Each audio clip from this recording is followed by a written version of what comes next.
It appears that we're live now. Hello, anyone here? Testing.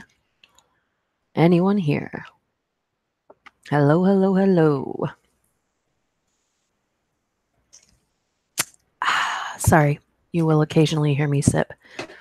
I brought an extra beverage in here with me just in case my throat gets dry, as it tends to do. I wish I would have lit a candle now, but oh well. You know what? I actually might do that since it doesn't appear that anyone is here yet. As you guys arrive, hopefully you will type in the chat to let me know that you're here. I'm going to get matches and light my candle. I'll be right back in a second. Hold on. You're going to hear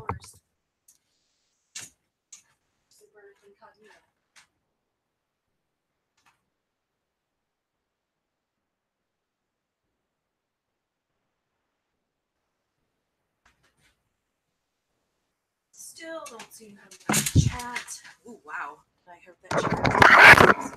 All right. Still not seeing anyone here. Trying to see if anyone's here. Oh. Let me see. This thing says it's live. Anyone here?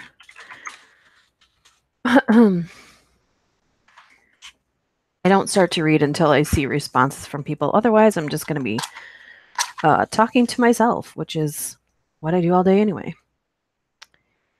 Might as well share it with others. One watching, but not talking. Alrighty.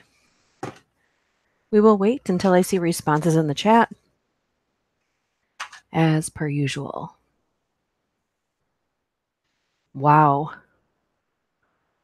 Not sure. Usually there's a huge, not huge, but there's usually about 5 people here already. I don't see anyone here yet. Okay, I'm not seeing anything in the chat. I'm going to refresh it. Maybe there's something wrong with it. Usually I see something in the chat. Huh. 2 watching, it says. I always forget I don't have to speak very loud into this. Yeah, still not seeing anyone here. So as you guys arrive, make sure you let me know that you're here. Awesome. For those that will be listening to this later, I did put a poll on Twitter. And it says, would you like any of the following? Your vote will choose Saturday's video. You can choose one of the 4. If you follow me on Twitter, I did post a link. Live Urbex, Urban Exploring. Live Ghost Hunting, or pre-recorded Urbex, or pre-recorded Ghost Hunting. Whatever wins is what I'm going to do this Saturday. It's something I've wanted to delve into for a while, so hopefully... This must not be a good time to stream. I'm not seeing any responses.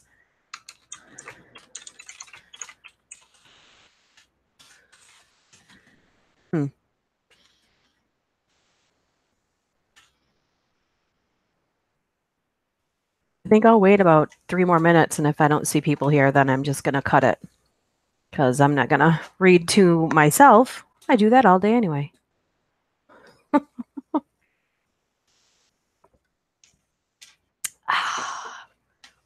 That's right.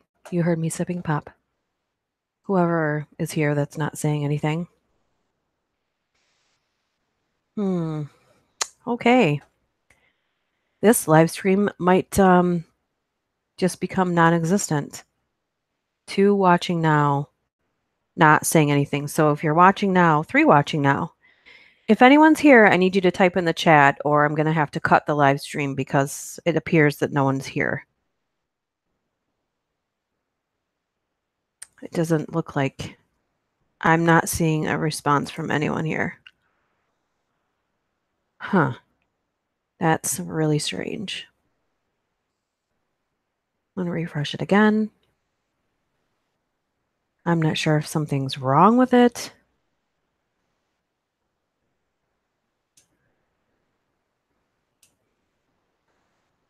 I've never had someone not show up to a live stream, so that's making me wonder what the heck. Okay, I see Bugnuts 438. Hello. Can you let me know if you can hear me?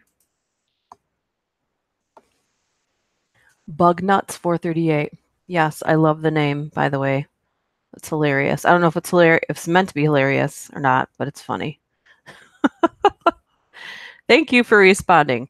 Even if I just read to you, it's better than reading to myself and sounding like a lunatic. I've shared it everywhere except for Instagram and Snapchat because I'm not really sure that people come here from those two places. So I tend not to. And I don't know if you follow me on Twitter or not, but I did put up a poll for this Saturday's video. I've been wanting to branch out into a couple of different things. So I want to do a test for this Saturday. And it's either pre-recorded or live, either ghost hunting or urban exploration, which could kind of coincide depending on the places. I live in Michigan, and so there's a bunch of places in this state that I could go to with my husband, and we could check it out because I know that he's always wanted to do that too. Some of them are not too far away, and some of them are close. Okay. Well, it looks like it's just you and me, bug nuts. So I'm going to let you vote. Well, actually, I'd only picked this one thing to read from here is 50 people thought they were alone in the house. That will make you lock your doors immediately. However, yesterday, I was perusing YouTube as I tend to do because I'm obsessed with YouTube. Not loving them right now, but I love the people that create content on YouTube. And I had found some stories about Pizzagate because I hadn't really known what it was. And what it was like code names for horrible things. And I started watching this girl that was talking about how her grandmother had, I don't know, it was horrific. So I didn't know if anyone wanted to hear more about that because it's so bad that it's like, as bad as you can imagine and then take it another step. That's how, yeah, I love YouTube. I think maybe there's more people with ADHD than anyone ever knew, but I feel like YouTube is perfect for anyone with ADHD because things are generally pretty short and you can just pause it and come back to it later if you get distracted, as I tend to do, or I get a little antsy. It's got to be really, really good for me to sit through something that's longer than half an hour. Like it really has to. Yeah, I just like everything. I mean, I'm a fan of every kind of creator. I mean, I'm not a fan of like the Logan Paul crap, the pointless stuff. Hey, Elena. Yeah, me too. There's when I first started really, really getting into YouTube, I found this, I think his name is Dr. Virtual 7, and he makes all these, they're just like elemental type of soundscapes or like subliminal things or whichever, but they're usually so relaxing that I started listening to them as I went to sleep. And I found it helped me with my anxiety immensely to have that distraction from my thoughts that would normally keep me awake. And I forget to listen to them, but yeah. Scorpio? Is that you, Elena? Are you a Scorpio? Or are you ready to sting? I was going to look at Twitter and see what people voted on so far. So far, Elena, I put on Twitter a poll for I wanted to dive into something different and I want to see how it goes. If it doesn't do well, I won't do it again. But my husband and I have talked about this before, and I haven't talked to him about it yet, so maybe he'll hear. Squirrel, hello. But I wanted to try either pre-recorded or live, either urban exploration or ghost hunting, or probably combine them into, because usually what happens when people go urban exploring, they seem so creepy already that they seem like the ghosts of whoever used to live there before are still haunting it. So I'm curious. So whoever votes on that kind of controls this Saturday's video. I'm really excited to see what happens. I will be posting something tomorrow though too, separate from that. Let me see here.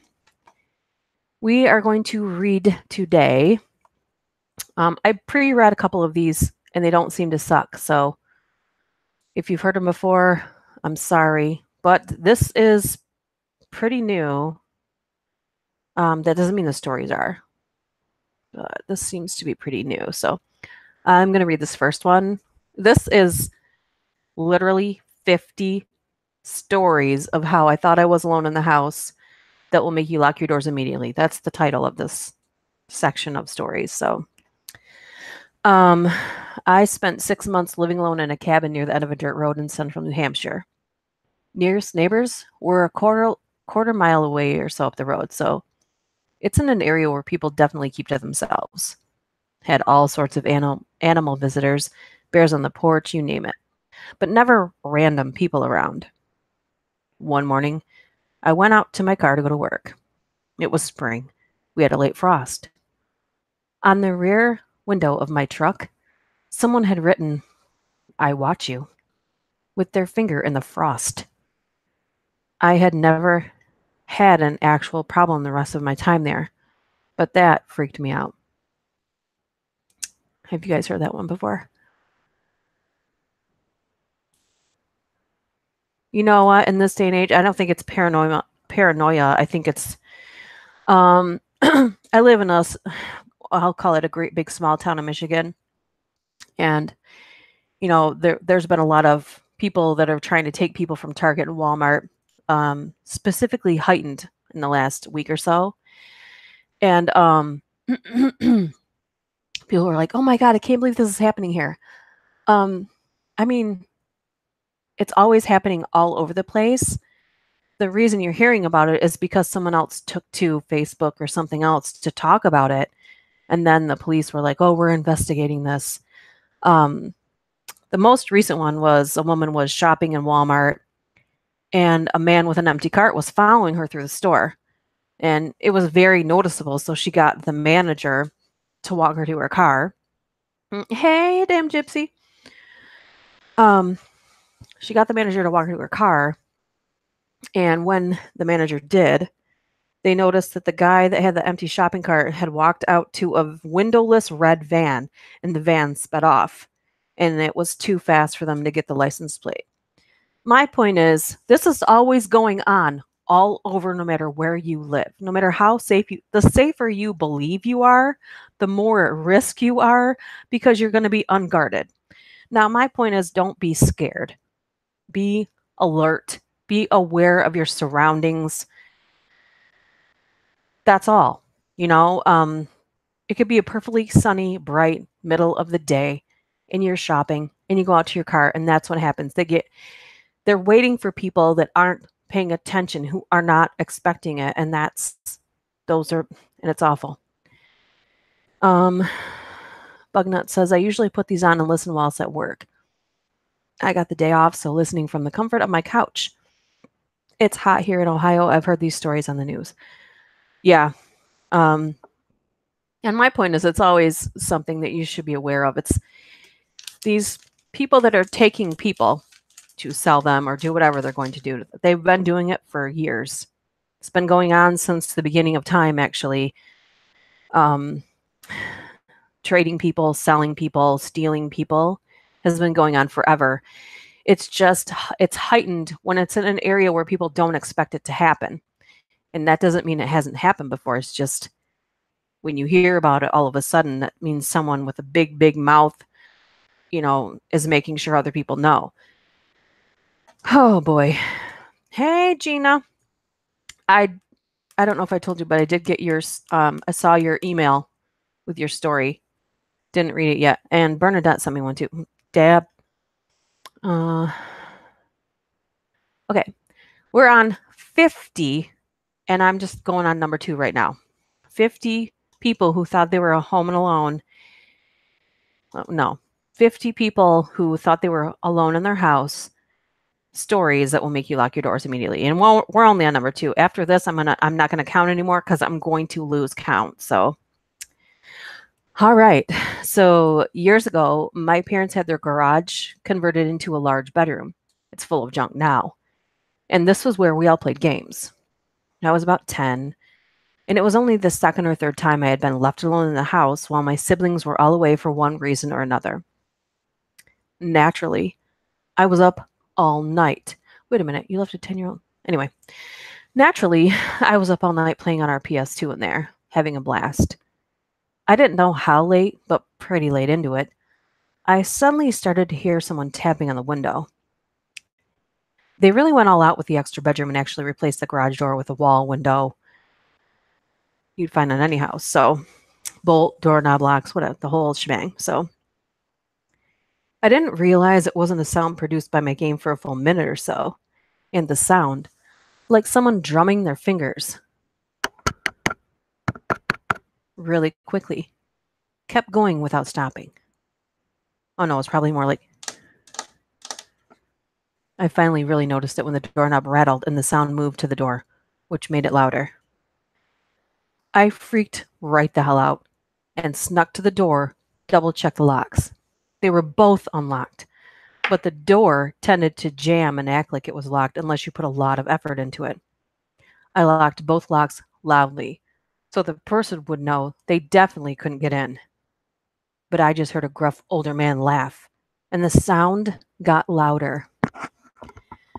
Then he moved back to the window and called in, "Let me in, love. I'm cold and hungry. Don't you want to be nice to your neighbor?" I turned down the light, ran to my room, and hid in the pitch dark under my blanket until my parents got home a few hours later from their anniversary date. I never told them because I was young enough to care more about getting in trouble because I stayed up past my bedtime. Oh my God. How many horrible scenarios could have been avoided because the kids were afraid that they were going to get in trouble? Nino, the Ram. Or is it just me? Does everyone have one family member that claims they are obese so no one can kidnap them? Hey, don't ruin my diet plan, damn gypsy. Eats large piece of cake. Hey, Hexwando. Will you put out... the Willow is complete. It's all on Patreon. Once a month, I make a free for everyone post on Patreon. And then after it's been on Patreon and I complete the series, or it's been a month, then I put that free one onto YouTube. So it's like cross advertising, if that makes sense. So I've started posting some of my stuff onto Patreon as well, because I have some followers on Patreon that aren't actual patrons. So I'm kind of like cross advertise, if that makes sense. But yeah, the rest of the Willows is on there. So for like $1, you get several pieces of narration, and it's going toward the website. As I said from the beginning, the Patreon is, I gave myself a good year so by the end of October, I should have enough to create the website, a good quality content hosting website. So fingers crossed it happens. If I can't make it happen, everyone on Patreon is aware that they'll all be refunded their money. It's just sitting there gaining. So right now we're at 680, and it's taken all year to get to that. All year. So by the time October ends, so the very first week of November, I'll count that. So that should be, let's see, September, October, no. So that would be $300 more than that. So I feel like, maybe I'm wrong, I feel like that's a good chunk to create something. Maybe you won't be the end result, but it could be a nice chunk to start the wheels in motion. So fingers crossed. Let me see. I am that family member. Haha. Yeah. Hexwando. Oh yeah, I got you there. That happened to me. Freak out and hide under my bed. Yeah. I was the kid that probably would have stuck something on the door to try to stab him in the foot. Or I would have went and messed with him at his house, like in the middle of the day or something. I probably would have antagonized him. I'm not saying I was a smart child. I just, yeah, on the defense. For those of you that are new, I did put a poll up on Twitter that will control this Saturday's video. So if you want to help control what this Saturday's video is, make sure you go to Twitter and vote. Let's go back to the stories. Let's see. I don't know if anyone's heard these. You're just hearing them as I'm reading them and vice versa. I didn't pre-read any of these. The first two I did. This is the third one, and this will be the last one. I probably can keep track of the number. I used to rent a room in a basement apartment. My friend's family lived in the real house upstairs, which is how I ended up there. They have a lot of family parties. First generation Filipino, family parties are a frequent thing. So one day, I was doing, it says dong some homework, so I'm pretty sure they meant doing some homework. No one spell checks these, my God. One day, I was doing some homework in my room. The other two tenants weren't home, so I had apartment B to myself. But they were being so loud upstairs.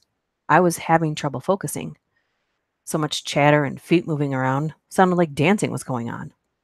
So I texted my friend, "You guys sound like you're having a really good time up there.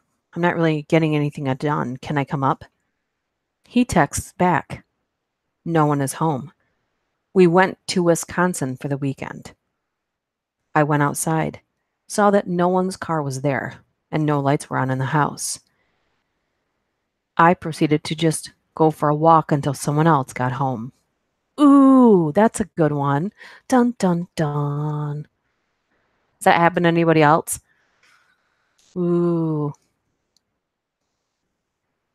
Yeah, you know what's funny is I put a damn gypsy. I don't like answering the door if I'm not expecting anyone.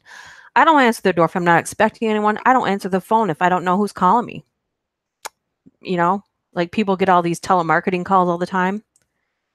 Don't answer the phone. That's why you have people in your phone. Like if someone you know is got a new number and they call you and you don't answer, they'll be like, "Got a new number," you know, or they'll leave you a message that says that. You don't have to answer the phone for everybody. We also I put a sticker on our house that says "No soliciting." Swear to God, people still leave stuff in the door. So annoying. All right, let's see. Dun dun dun. Here we go. I think this is number 4, but again, I'm gonna lose track.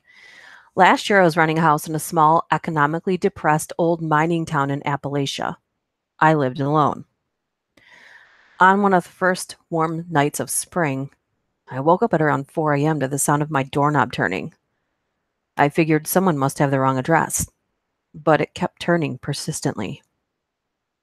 I didn't have a peephole or window to see who was outside, so I just approached the door from the inside and yelled, "Wrong place, buddy." Then the door started shaking violently, and the hand began punching it. I tried one last time. "Wrong place. Go away, man." Someone on the other side growled at me and started making horrifying noises like a wild animal. I grabbed a kitchen knife and called the police and then waited inside. About 10 minutes later, there was a knock on the door. I opened it cautiously to see an officer who questioned me about the incident. Then he asked me to close it again and remain inside. Again, I couldn't see what was happening out there, so I just turned out the lights and waited quietly with the knife in hand. For about 20 minutes, there was just silence. Then out of nowhere, my living room window screen started to get pushed inside and the curtains started to move. The guy was pushing out the screen and trying to climb inside. I held up the knife and yelled, "I'm going to kill you," in my most threatening voice possible. Thankfully, I immediately heard, "Get on the ground! Show me those hands!" Heard another horrible wail from outside as the guy was presumably tackled and taken to a police car. A few minutes later, another knock at the door. The officer was back to tell me that the suspect had been captured. This guy was a uniformed cop, but he was visibly trembling and super pale. I still hadn't seen what the intruder looked like. The next day, I ran into the officer while he was off duty, small town. And he told me that the suspect had told me that his name was Jason Voorhees. Probably a meth addict or some other type of drug user. Those habits don't go well with delusions involving slasher film characters. Whoa. Didn't even go outside to see what the person looked like, eh? Ooh. I have a good night. I'm home alone all the time. Do you ever freak yourself out? Do you purposely watch something that you know is going to scare the crap out of you? And then, like, I don't know, drink a bunch of caffeine so it elevates everything that could possibly just be like the wind or a house noise into something crazy on purpose? Bug nuts. I used to live in townhomes in Columbus. Townhomes, and okay. I came home drunk one night and mistakenly went to the neighbor's house, and she let me sleep on the couch. So, oh, that was a pretty nice neighbor. You must have been a good neighbor too that they recognized, because that's rare, my friend. That's rare. That's crazy. That's cool though. That's a good neighbor. I would do that for my neighbor if I saw my neighbor do that. Yeah. I mean, I think so. I think if you were a stranger to them, it would be a totally different story. All right, here's the next one. I think it's number 5, but again, gonna lose count soon. Over this past summer, I was living alone in my apartment in a relatively safe college town. I was always paranoid and locked the door anytime I got home from somewhere, especially since I'm a female living somewhere alone. One morning, I woke up to go to the bathroom, and as I'm in there, I hear the front door creak open. Obviously scared, I carefully leave the bathroom and look around the corner to see the front door open about 6 inches. I slowly check the apartment for intruders, only to find nothing. Somehow the door was unlocked while I was sleeping and opened by what I choose to call the wind. Needless to say, for the rest of the time I was alone in the apartment, I had my knife close by. Yeah, I would think that would be a good idea. Yeah. State Farm is there. That just made me think of that jingle. Squirrel. That's what the squirrel stands for, if anyone's not used to seeing the squirrel. I have distraction problems, but I've discovered it's pretty common. So on to the next one. My fiance and I purchased a foreclosed home in a not so great neighborhood a few years back. We ignored the area because of the great price, but now realize we were idiots because of things like this. I'm lying in bed, barely awake while watching TV. Fiance is still at work, so I can't sleep. It's 2 a.m., and I'm barely dozing to the crime show that was on when I hear scratching at the window. The window that was 1 foot away from me while lying in bed. I remember thinking, damn squirrels, when I heard the squirrels start cursing and mumbling. Then the sound of a screwdriver lifting the window frame starts up. I start screaming bloody murder, that I have a gun and I'm calling the cops. The scratching noises stopped, and by the time the cops got to my door and searched the yard, there was no one there. Thinking, oh great, they think I'm crazy. I thanked them, and as they're walking back to their cruisers, their radios all start going off at once that there was another break-in reported in my neighborhood. The officers go scrambling off, and I slam the door and lock it, once again freaking out. I go back, get in bed, and wait for my fiance to get home. He calls on his way and wants me to stay on the phone with him until he gets there. I hear loud footsteps on the wooden shed ramp up in our backyard and say, "Oh good, you're home," and hang up, walking to the back door. He called me straight back and told me he still wasn't even in the neighborhood, so once again I'm calling 911 and losing my shit. He and the cops get there at the same time and search the yard again. Apparently, They'd been getting calls all night about some meth head trying to break into the same few houses all night long with a screwdriver. They'd been one step behind him the whole night and had cruisers everywhere. Oh, and the cursing at the window? One of the officers went to the bedroom window and saw the screen removed. Meth Whiz had disturbed a huge wasp's nest then he took off. When he took off the screen, and my tiny little wasp defenders saved the day. And yes, we are currently house hunting.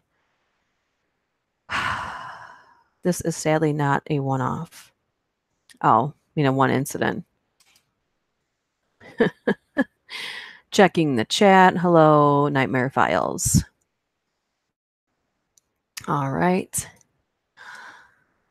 On to the next one. One night I was waiting for something to finish in the oven, so I started washing dishes. Once my food was cooked, I sat in front of the TV to eat dinner. I live about 15 miles out of town and don't have any close neighbors. I could hear what sounded like a truck idling because I'm in the middle of nowhere. Sound travels. Sometimes something that's a mile away sounds like it's pretty close, so I didn't pay much attention. It idled for 5 to 10 minutes. Then, it sounded like it was slowly driving away, then briefly stopping, then slowly driving off again. I've got a long driveway, about a third of a mile, so it sounded like someone drove down my driveway, then turned back onto the road and drove off. Whatever. Anyways, after dinner, I went back to finish the dishes and had no water.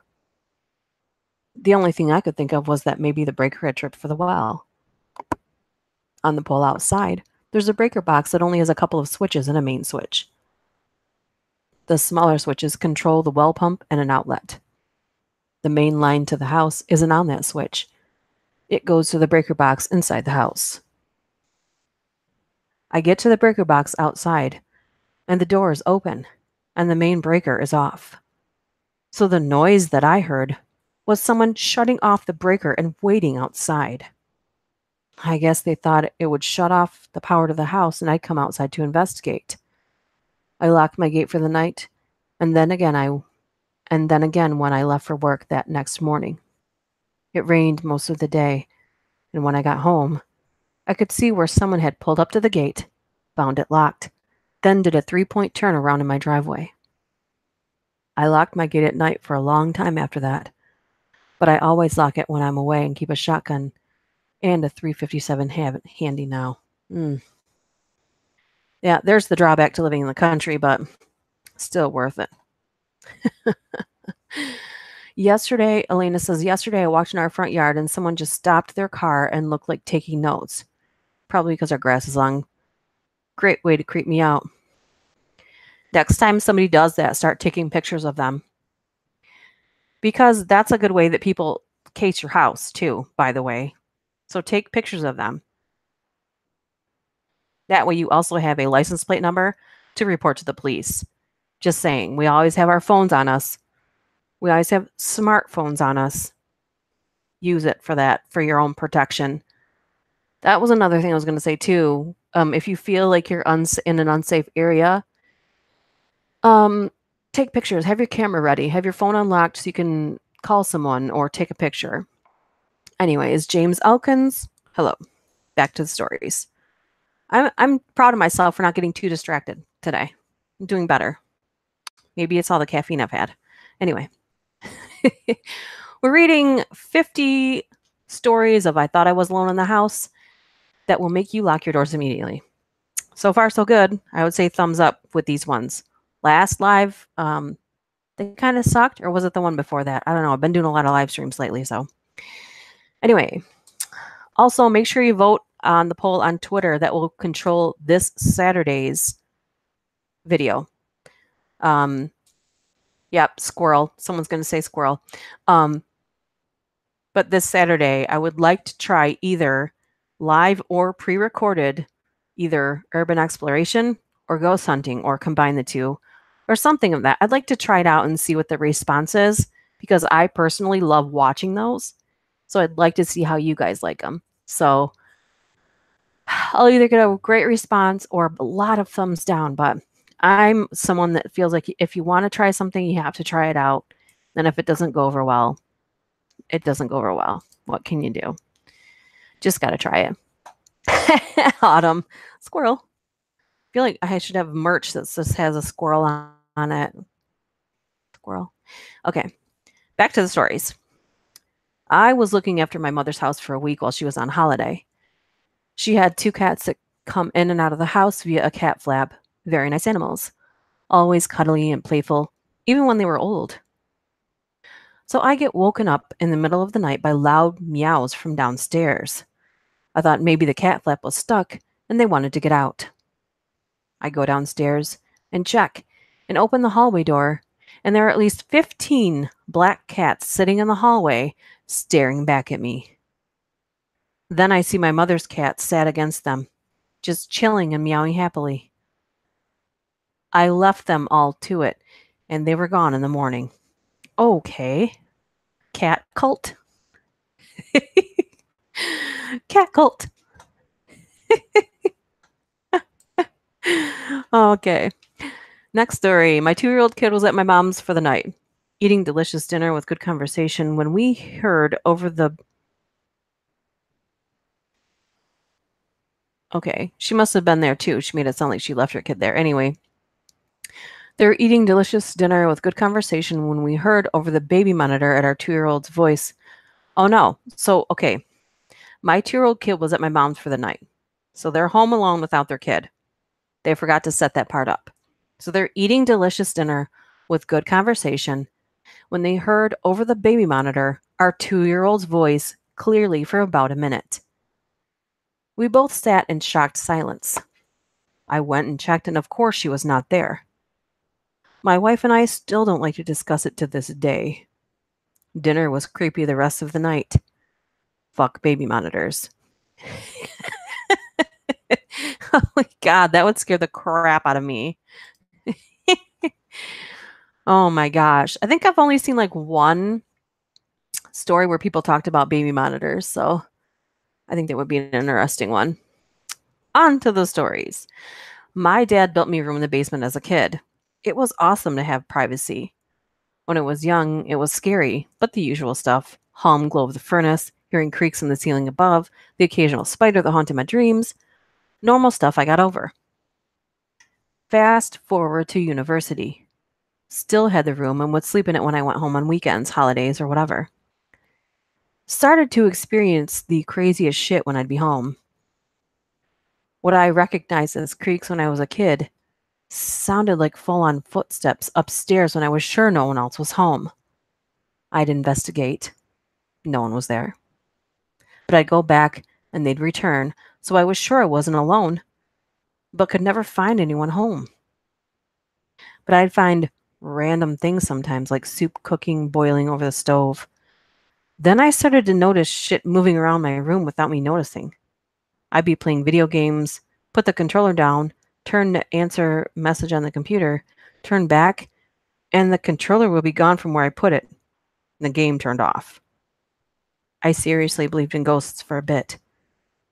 Then comes the thing I really had to be scared about.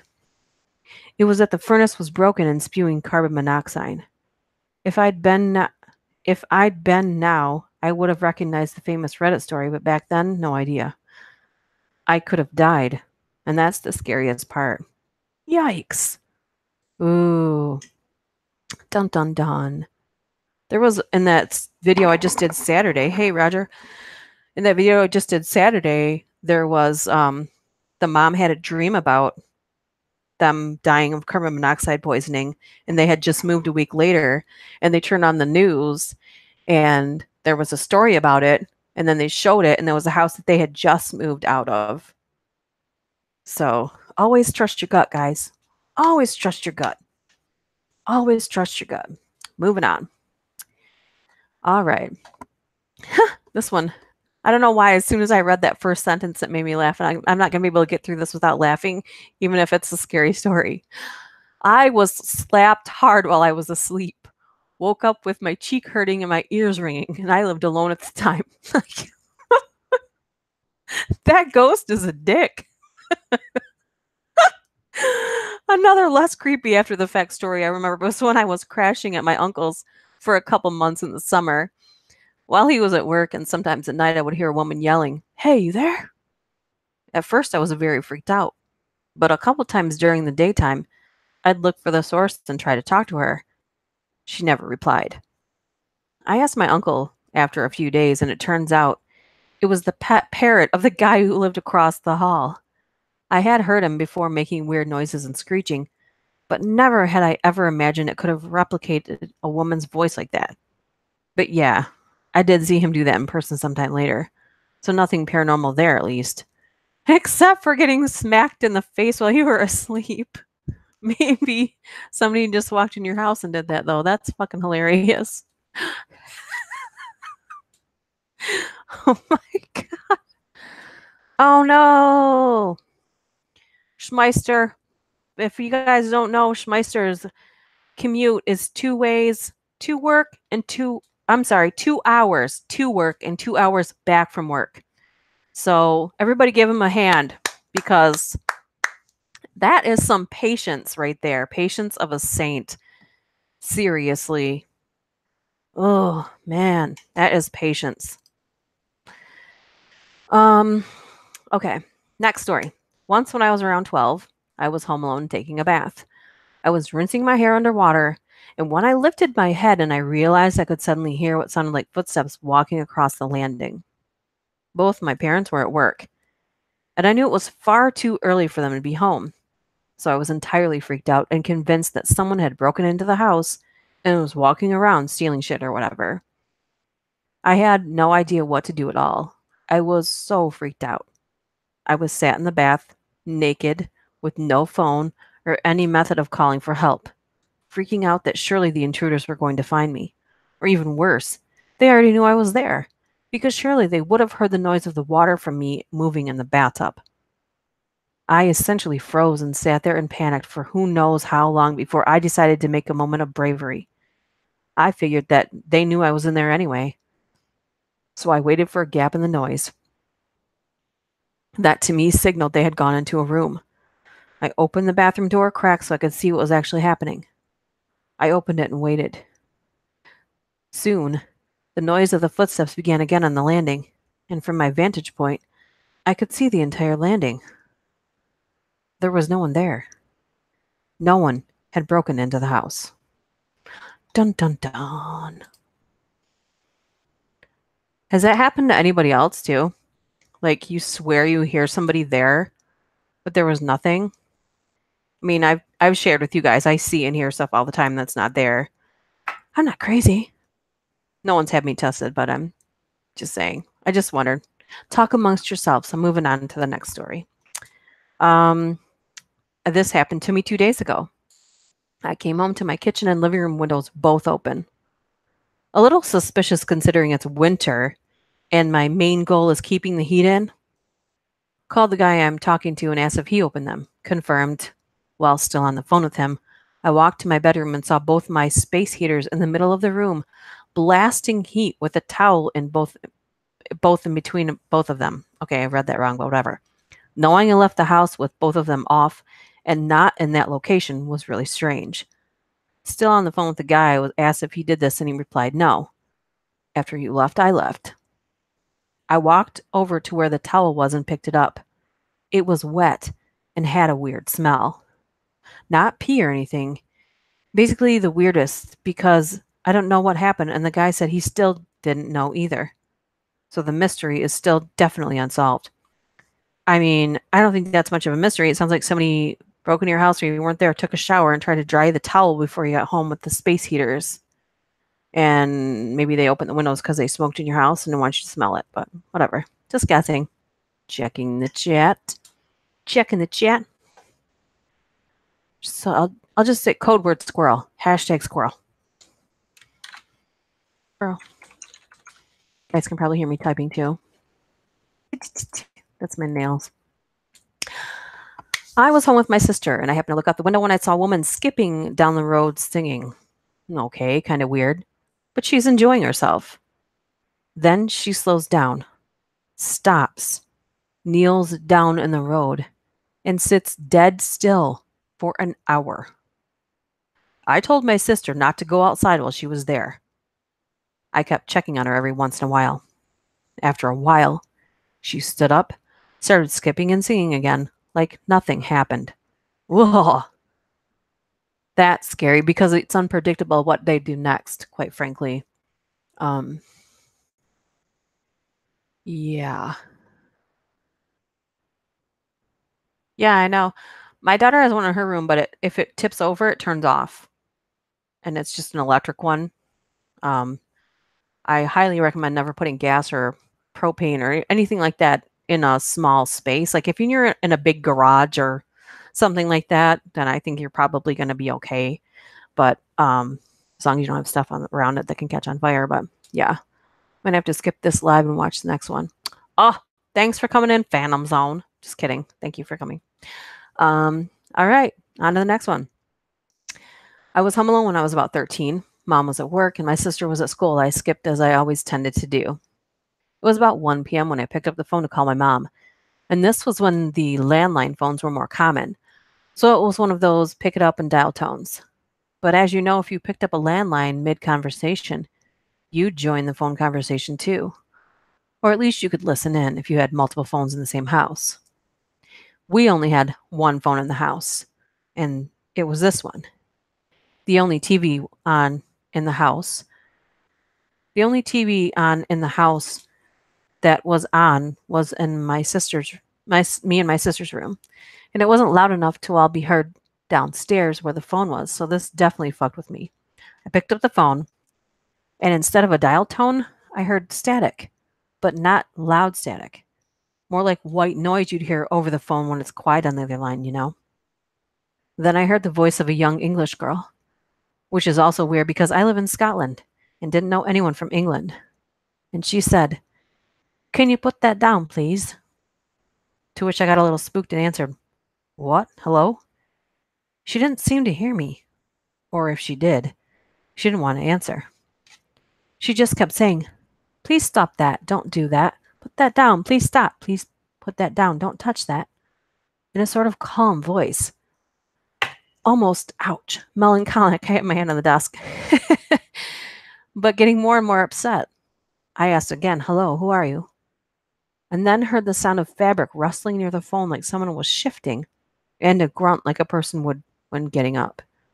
Then I got freaked out by all this and just hung the phone up, ran upstairs, and didn't tell anyone until later that night when I told my mom, who lifted the phone herself and got a dial tone.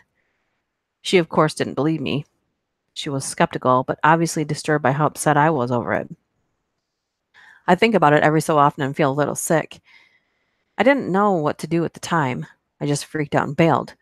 But I can't help but feel like I got to listen on something sort of horrible. The little girl sounded upset, and it sounded like there was something with her, someone with her. I don't know what it could have been, but I sure as shit didn't do it.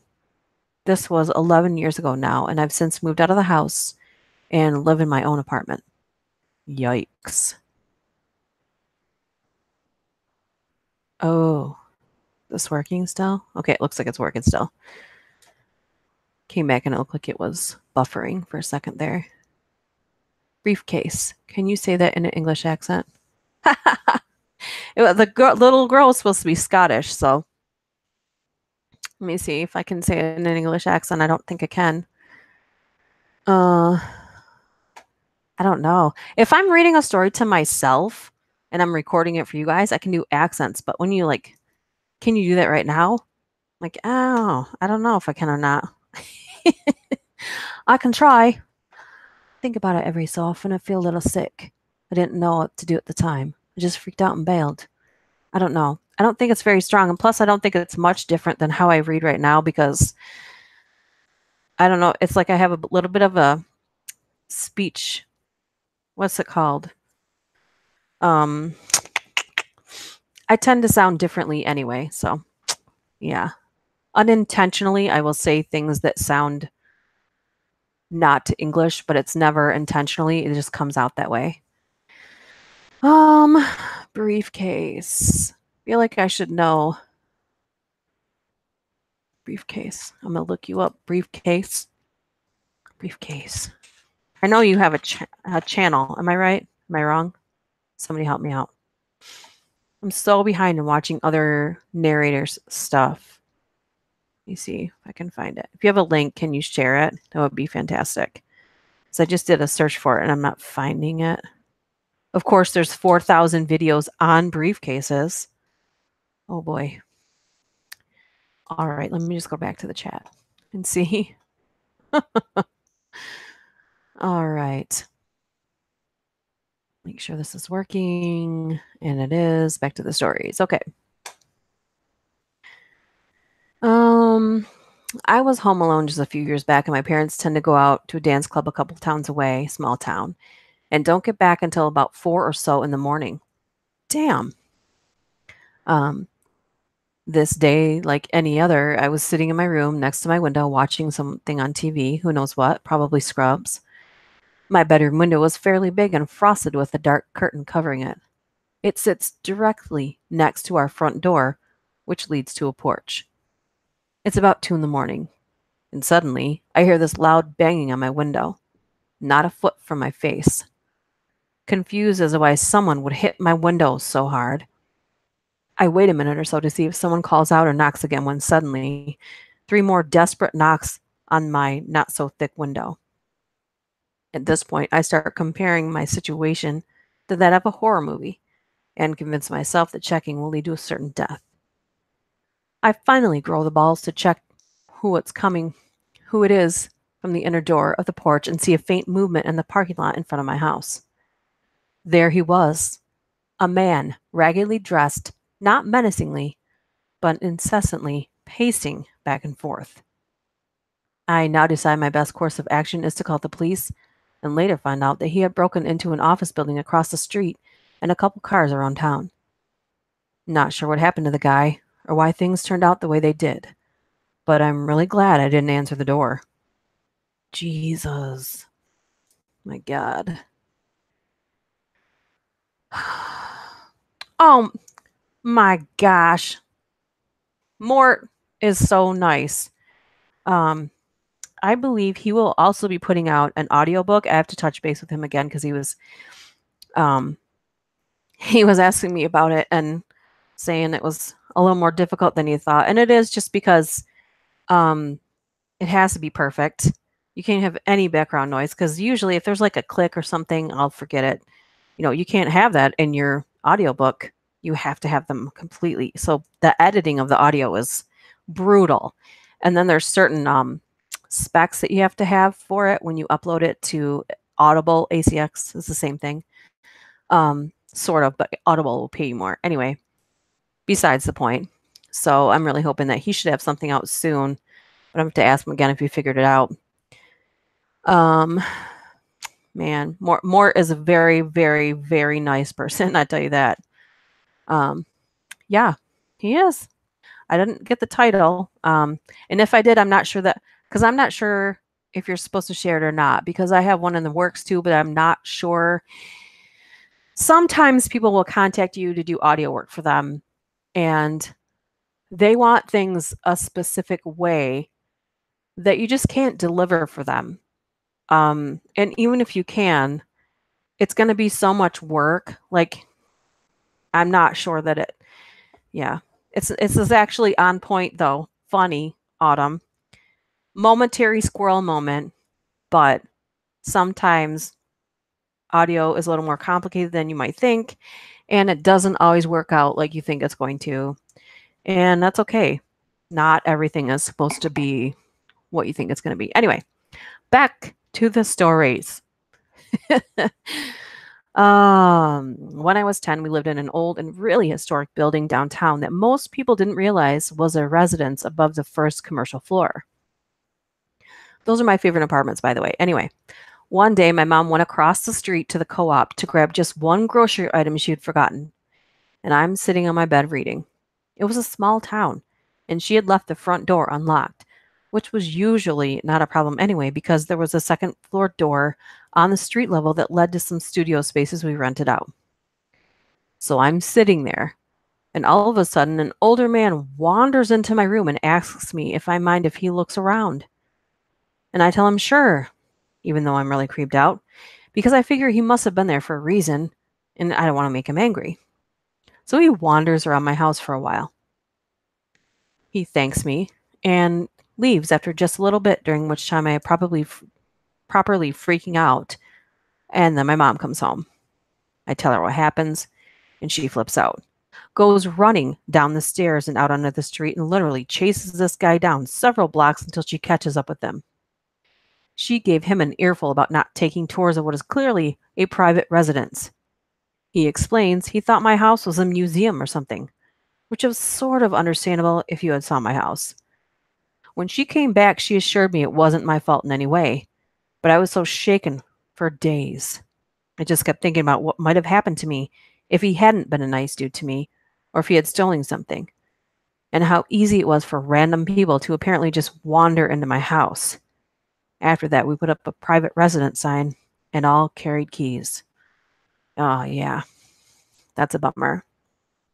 It is a bummer when you're used to feeling safe in a certain area and then something steals that from you.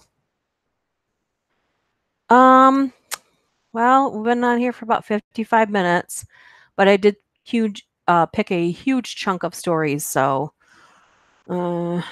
just creepy stories.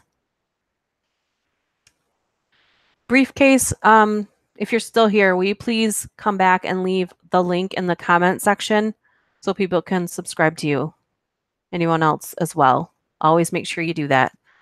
You have more than my welcome permission to post that in the comment section of my live streams.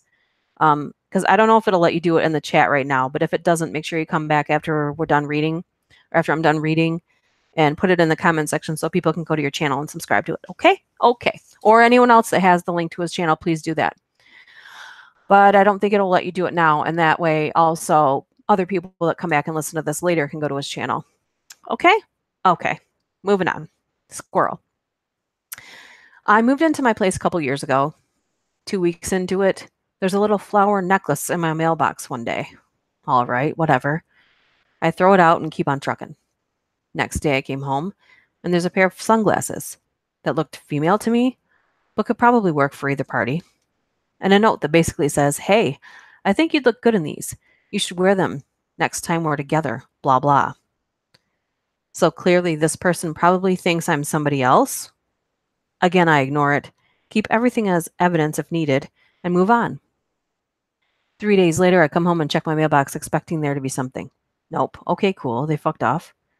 Head up to my door, and there's panties hanging on the doorknob. Okay. I'm fairly uncomfortable because they've now come up to my place instead of the group mailboxes downstairs. This means they know which apartment I'm in. Pretty sure it's all still a big misunderstanding. So I write a note and put it on my door that basically says, "Hey, I don't know who you are, but you need to stop. I'm not whoever you think I am." Everything stops. A year later to the day, I come home and find another flower necklace in my mailbox. Took it out, ripped it up, threw it in the nearby trash can, went upstairs. Nothing happened again. Huh. Again, that was an almost something. I think almost all these ones, but they're at least a little creepy. Right? Right. All right. This one's really, really short. I was sleeping in bed and suddenly woke up like something had made me jump. I saw the outline of a person, too dark to see anything else, standing next to my bed and assumed it was my boyfriend. I laughed and said, "Oh God, you scared me." And he got into my bed. I reached out my arms to hug him and felt nothing. Whoa. That's crazy. I guess it didn't need to be longer than that. Thank you for getting to the point, random person. Okay, next one. About 2 weeks ago, my depression was kicking my butt, so I decided to cancel my evening plans and just lie down for a nap. Shortly after sunset, I heard loud pounding on the front door, alternating with rapid doorbell ringing. In the back of my head, I thought UPS was being aggressive. UPS. And they didn't put a T at the end of thought. I thought UPS. Okay. Anyways, I thought UPS was being aggressive, but I still felt like crap, so I ignored the noise. About 10 minutes later, I heard a loud thump in the kitchen and assumed my cat had knocked something over. I got up from bed, and was about to open the door to the bedroom when I saw beams from a flashlight under the door calling out. I called out, "Hello," and the light disappeared. I walked into the kitchen and noticed the door was still locked but ajar, and my cat was standing at the top of the basement steps, looking down into the darkness. At that point, I received notification from my partner, who was out of state for work, that something had tripped the motion sensor camera in the kitchen. Apparently, 2 men had broken into the house, and it was unclear where they had gone once they went back out the kitchen door. I called 911, and 5 officers and a canine unit were at the house within minutes. They sent the dog into the basement, and it didn't find anybody. The would-be burglars hadn't had enough time to take anything but my sense of security. But it wasn't until I was telling my coworkers the story the next day that it started to hit me how much worse it could have been. Yeah. Yikes. That's scary.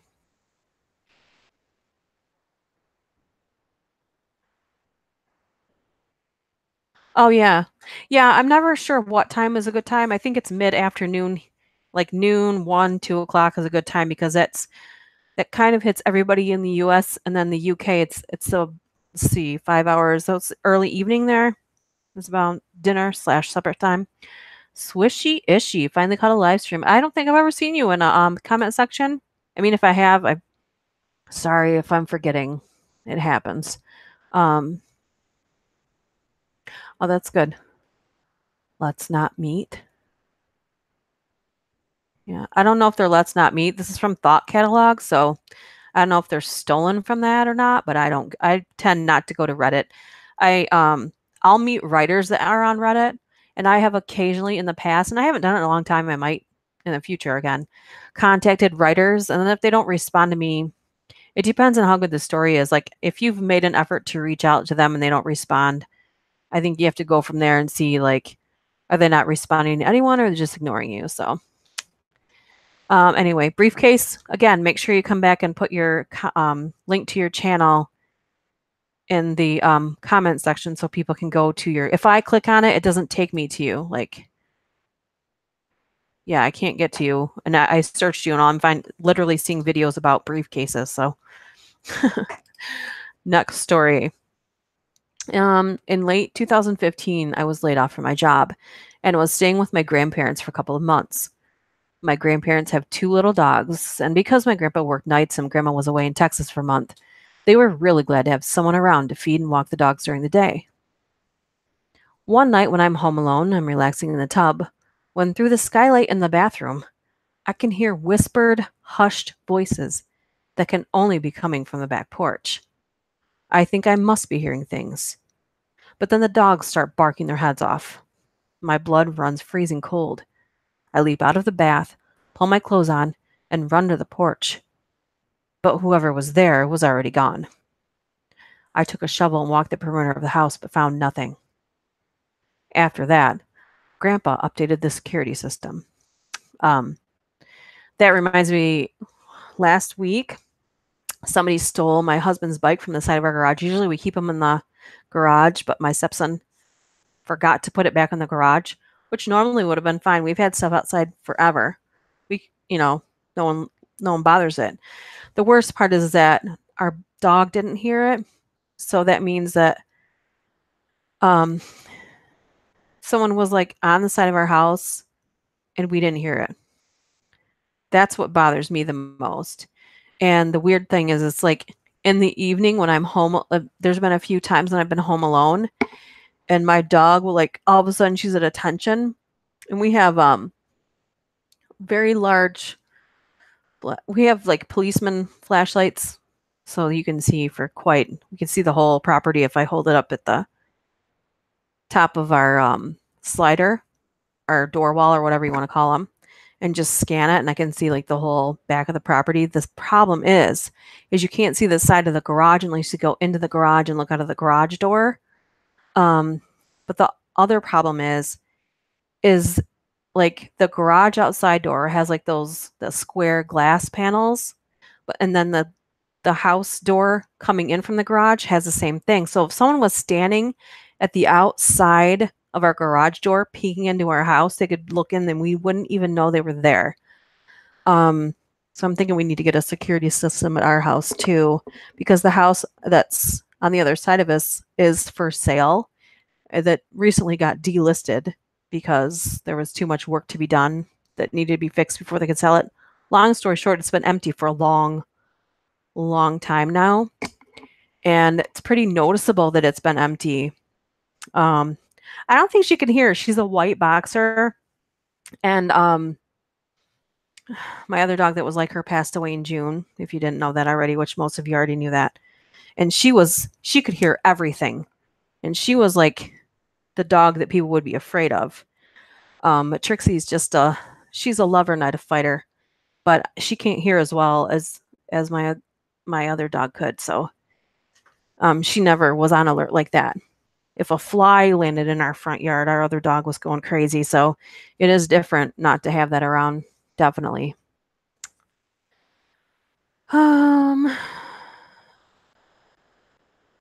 Ooh, I wanted to have a Halloween party this year. You know what I've seen some YouTubers do is like a live stream Halloween party. That would be fun. I mean, I'm a homebody and I'm a huge dork, so that sounds fun to me.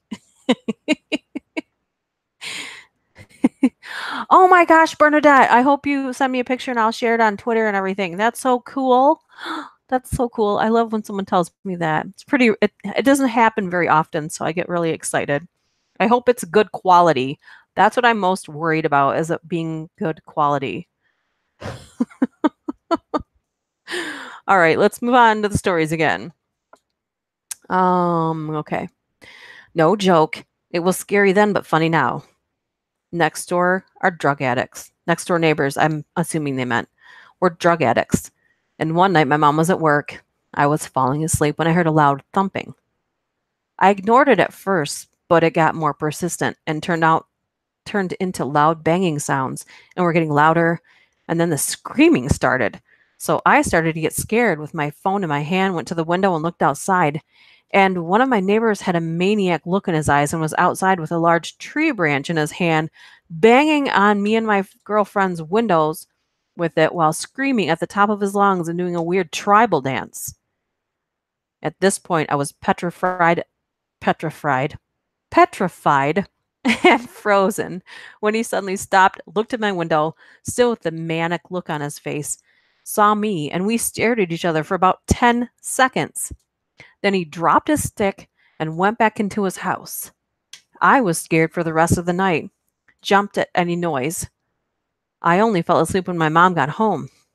This is one of the many creepy things that has happened to me since moving to the area. You should have said something like "ooga booga" and see if the person freaked out more. I mean, it's funny because it's not happening to me. You know what I mean? If you were the person in the scenario, I think an adult would have been freaked out by that. You know what I mean? So unpredictable in that moment. Oh my gosh. Whenever anything's messed up like that, I can't help but laugh at it because it's so crazy. All right, next story. Years ago, my husband and neighbors went downstairs to hang out with another neighbor who was having a big party. He ended up coming home pretty early as he was tired and said the party wasn't fun. Next morning, he goes down to the car to grab us breakfast and comes in super pissed. I ask what's wrong, and he won't say, so I go to look what possibly could have made him mad. First snowfall the night before, someone wrote "cheater" in the snow on his car. Okay. Dun, dun, dun. Seems like there should be more to that story than that. I'm just saying. I'm guessing there was more to that story. Next. This one's really short. One time someone flicked me on the forehead while I slept alone. Then I remembered we were currently having a mouse problem, and it was probably a tiny mouse that ran headfirst into my face and scared itself, which is kind of cute, but also left me with trouble sleeping. Like, what kind of a dickhead ghost would smack somebody in the face or flick him in the forehead? That's fucking hilarious. Okay. Moving on. I came home from work and found the seashells I have on the shelf in the bathroom were all in the sink.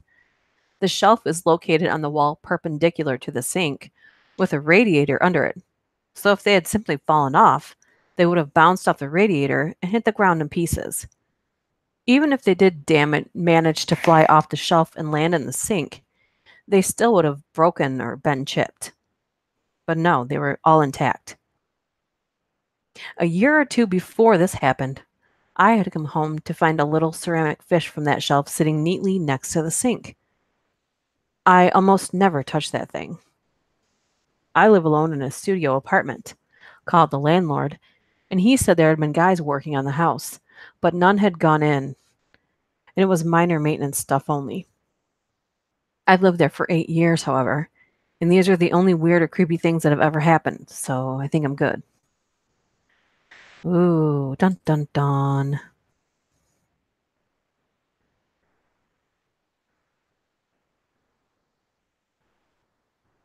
Yes, I think so too. Pick a story to watch. I was actually thumbing through YouTube before the live stream started and was thinking about going through some haunted things and seeing what you guys thought of them or what if you thought. Most of the time, here's my thought. What bothers me about when I watch ghost hunting things are, and don't get me wrong, I love what is that show called? It's on the Travel Channel. Zach Bagans. Oh my gosh, I've watched them forever. Ghost Adventures. I love those guys. Aaron's hilarious. Hey, black-eyed kid. But what bothers me about it when people go ghost hunting, they go, "Oh, dude, oh my God," and freak out and turn the camera. If they could just maintain their composure and not try to get spooked, they miss out on possible paranormal evidence by freaking out. Like if maybe they just held it together for a second. But I'm sure that that's part of the draw to their show is the fact that they freak out or, overreact to something that could have been like them tripping on a rock or a building falling apart. But, that's one thing that bothers me. I don't know if you guys ever watch Exploring with, or Abandoned. Is it Exploring with Josh? Somebody help me out if you've ever watched it. They find the coolest abandoned like mansions, a lot of times completely furnished abandoned places. Amazing. Those fascinate me. Anyway, I have a poll on Twitter if you haven't seen it yet to vote for this Saturday's video, and I'll leave it in the comment section when the live stream's over so you can vote. But what I'd like to do is either urban exploration or ghost hunting and do it either live or pre-record it. I'm trying to put the feelers out there to see what the response would be. And I just want to try it out anyway, just to see how it would be.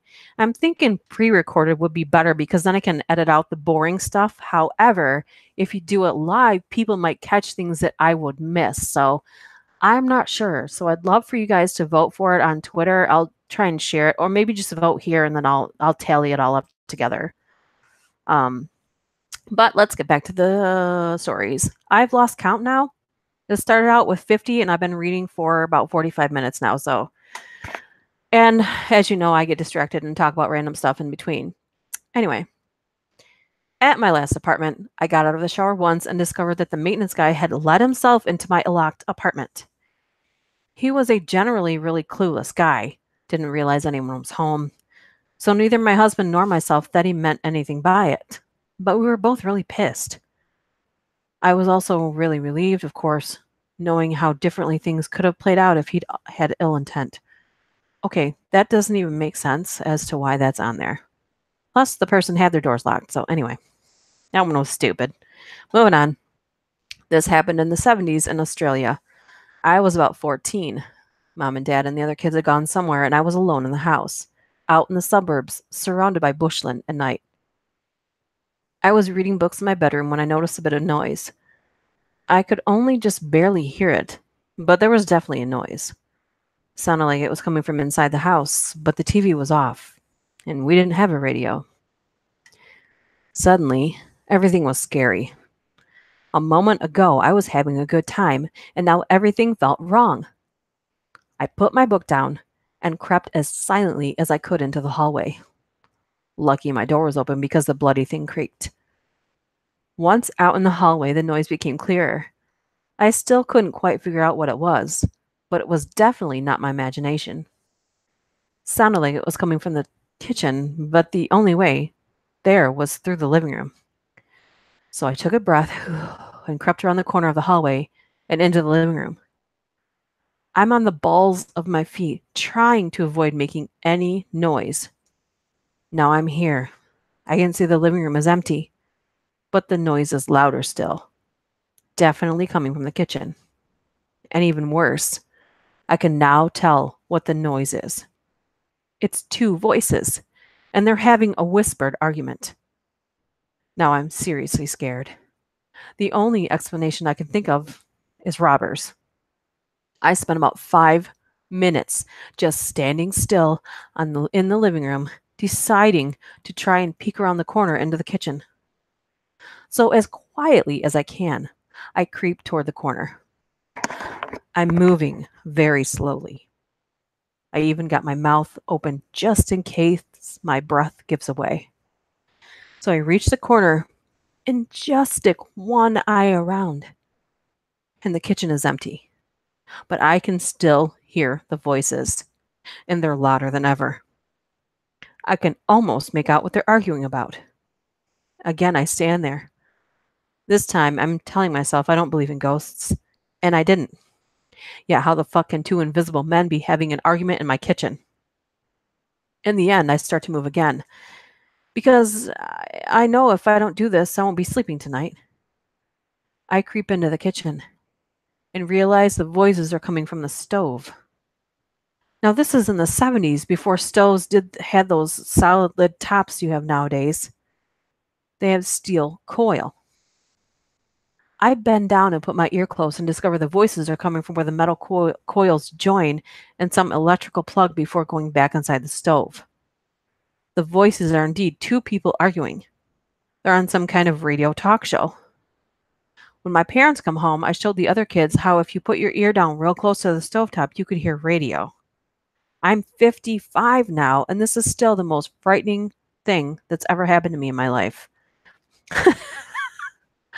I mean, that's not scary. That's cool. So their radio or their stove played radio, picked up radio frequencies. Maybe I'm wrong, but maybe that's slightly dangerous if your stove can pick up the radio. I'm not sure how that happens. Woo! Schmeister. Schmeister. Good. Okay. I was about 14 and playing COD with my friends at the time. COD? Call of Duty, right? Yeah. Okay. My parents, who are usually quite adamant about me not staying home alone, had to go pick up my grandparents from the airport. My brother, who was usually at home with me, had a party to go to. So here I was, home alone with my PlayStation and pizza I ordered. Score! My friend and I were still playing at 2 a.m. when I heard the doorbell go off. I think, oh, must be my parents. They must have forgotten the garage remote. I walk to open the door, but a gut feeling stops me. That's when this dude goes berserk. He begins to pound on the door and screams to let him in. I, in my panic, have frozen in place, but I managed to get the house phone to call 000, our equivalent to 911. I also call my parents because I'm 14 and freaking out. The friend I was playing Call of Duty with can hear this entire thing through my headset, and I haven't responded to him yet. So I'm juggling my phone call to the emergency services as well as to my parents. I hang on with my parents, and that's when the banging stops. I think, oh, thank God, maybe he's moved on.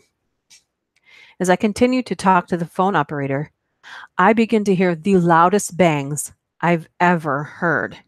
He's trying to break a window to get in. He's still screaming to let him in. By now, I've called the police, and I was ready to accept my fate when I hear a commotion and my older brother opening the door. Turns out the dude grabbed a statue and was banging on the window with that. Still blows my mind that the window didn't break. My brother and his friends threw him down our stairs, Coincidentally, that's when the police showed up. Turns out the guy was a shirtless 20-year-old that was high on hallucinogenic drugs, and he bolted from a party down the road after being caught having sex with the birthday girl by the parents. The paramedics were called, and by this time, we had given him a blanket and warm water. The paramedics told us if he were outside for another hour, he would have died of hypothermia. Apparently, it was cold out, and they left that part out. We declined to press charges. His parents came and apologized profusely. They've never bothered us again. I don't recall in there where it said it was winter time. Bell is a great guy to check out. Damn Bell? Who's that? I don't have Twitter. Okay, so if you guys don't have Twitter, when the live stream is over, will you vote, or you can vote now?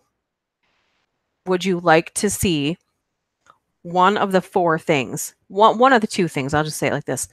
Either live or recorded urban exploration or ghost hunting. I really want to try this out. Maybe it will suck. Maybe it won't suck. But if I pre-record it, I can edit it and make it into something cooler. So I'm leaning more towards that.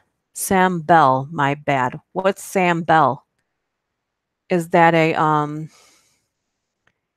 Dan Bell? Duchess, do you think I'm a toxic person? Why would you say that? What do you think about G5 cell phones? What's G5? See, I'm not a tech dummy, but I mean, I don't get in the whole hype of the newest thing is the best thing, because I feel like the newest thing has the most bugs in it. So if you get the newest thing, you get the premier edition that's going to have all the problems. So I like getting stuff after people have had it for a while and see how they like it. I just like having a phone that works. Pre-recorded, yeah. Oh, Dan Bell is a great urban exploration channel. Okay, got ya.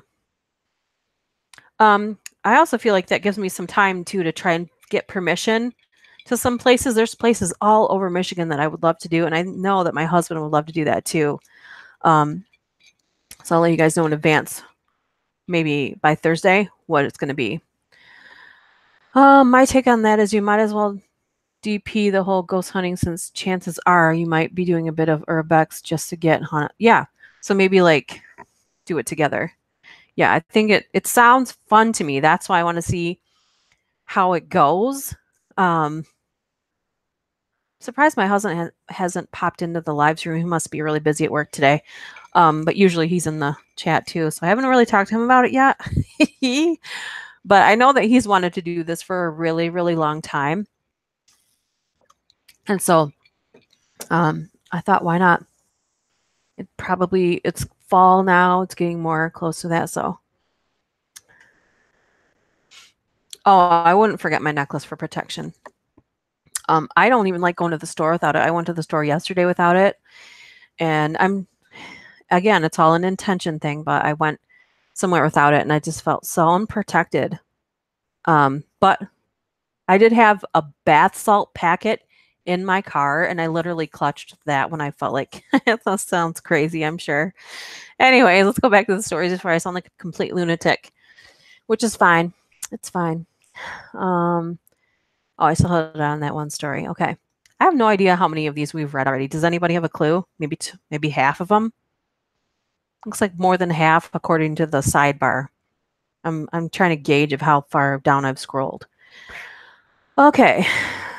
I was staying alone in my brother's apartment while he was at sea. I was across the country away from everyone I knew. Late at night, I hear a cell phone ringing from somewhere inside the apartment. An old, creepy-ass Nokia cell phone ring like in a horror movie. I searched high and low and couldn't find anything or pinpoint where the hell it was coming from, but it was close. I should mention the apartment was almost bare, so there weren't many hiding places to hide something. Eventually, it stopped ringing.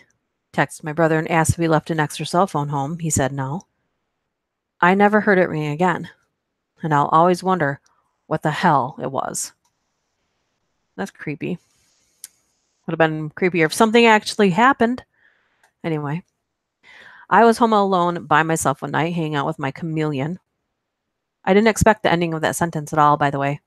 Anyway, he hangs out on his tree in front of the window while I'm awake, and at night when the lights are on inside, you can see, not hear, your reflection on the window. I was facing the window, watching my chameleon, and he was watching me. When I saw a dark figure in the reflection of the window move across the room. I know my chameleon saw it too because he flinched and both of his eyes were locked on whatever it was behind me. I looked around, and nothing was there. Yikes! Ooh, dum dum dum. Don't forget to arm yourselves with something, preferably something smothered in holy ash. Yeah.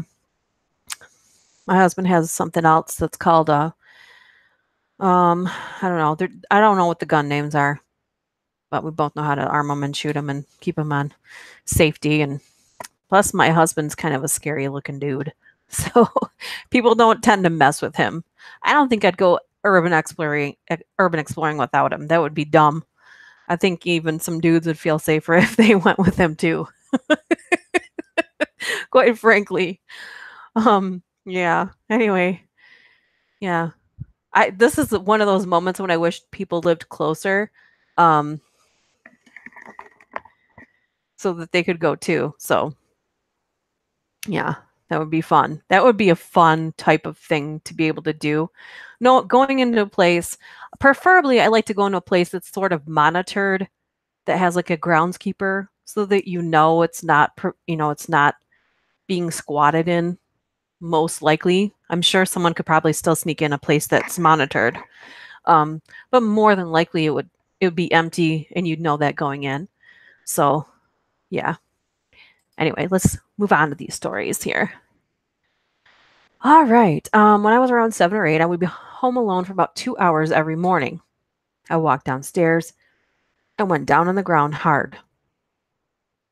I was sitting there in a daze when the cops showed up and they went through the house room to room.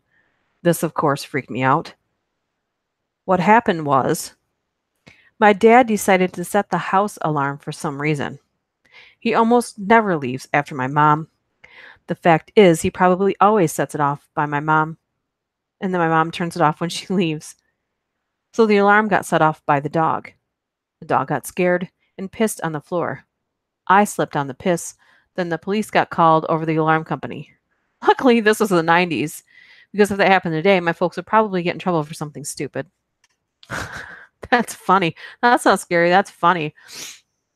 There's something wrong with me that I laugh at these stories, isn't there? Oh, yeah.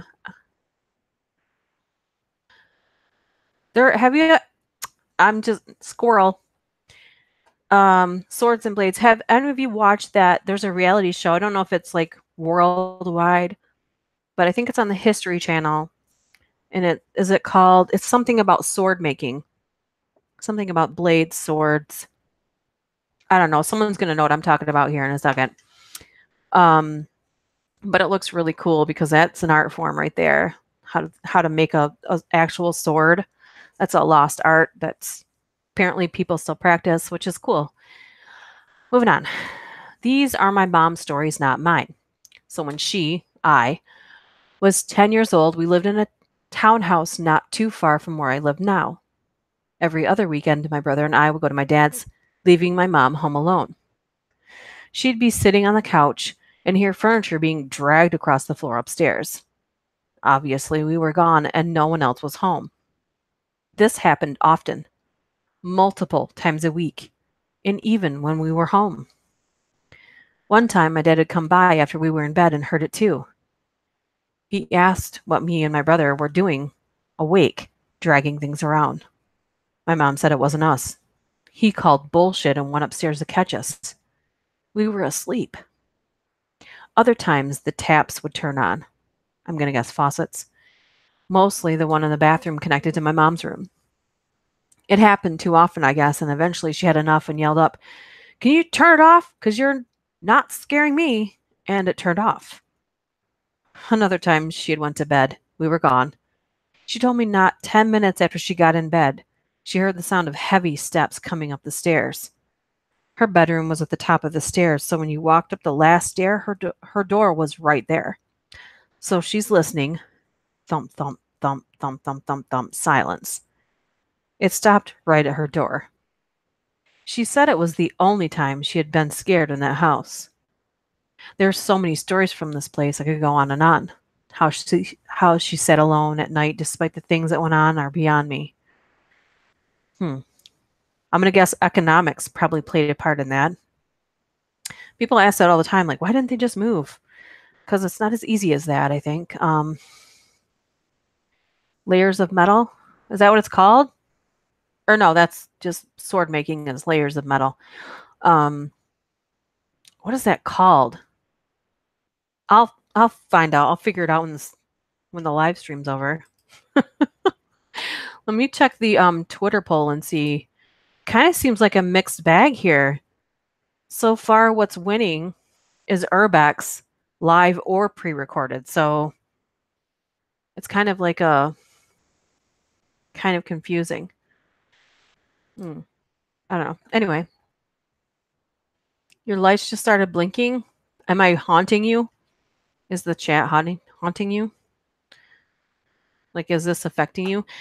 I'm curious if anyone's listening or even listens later. I want to see your comments.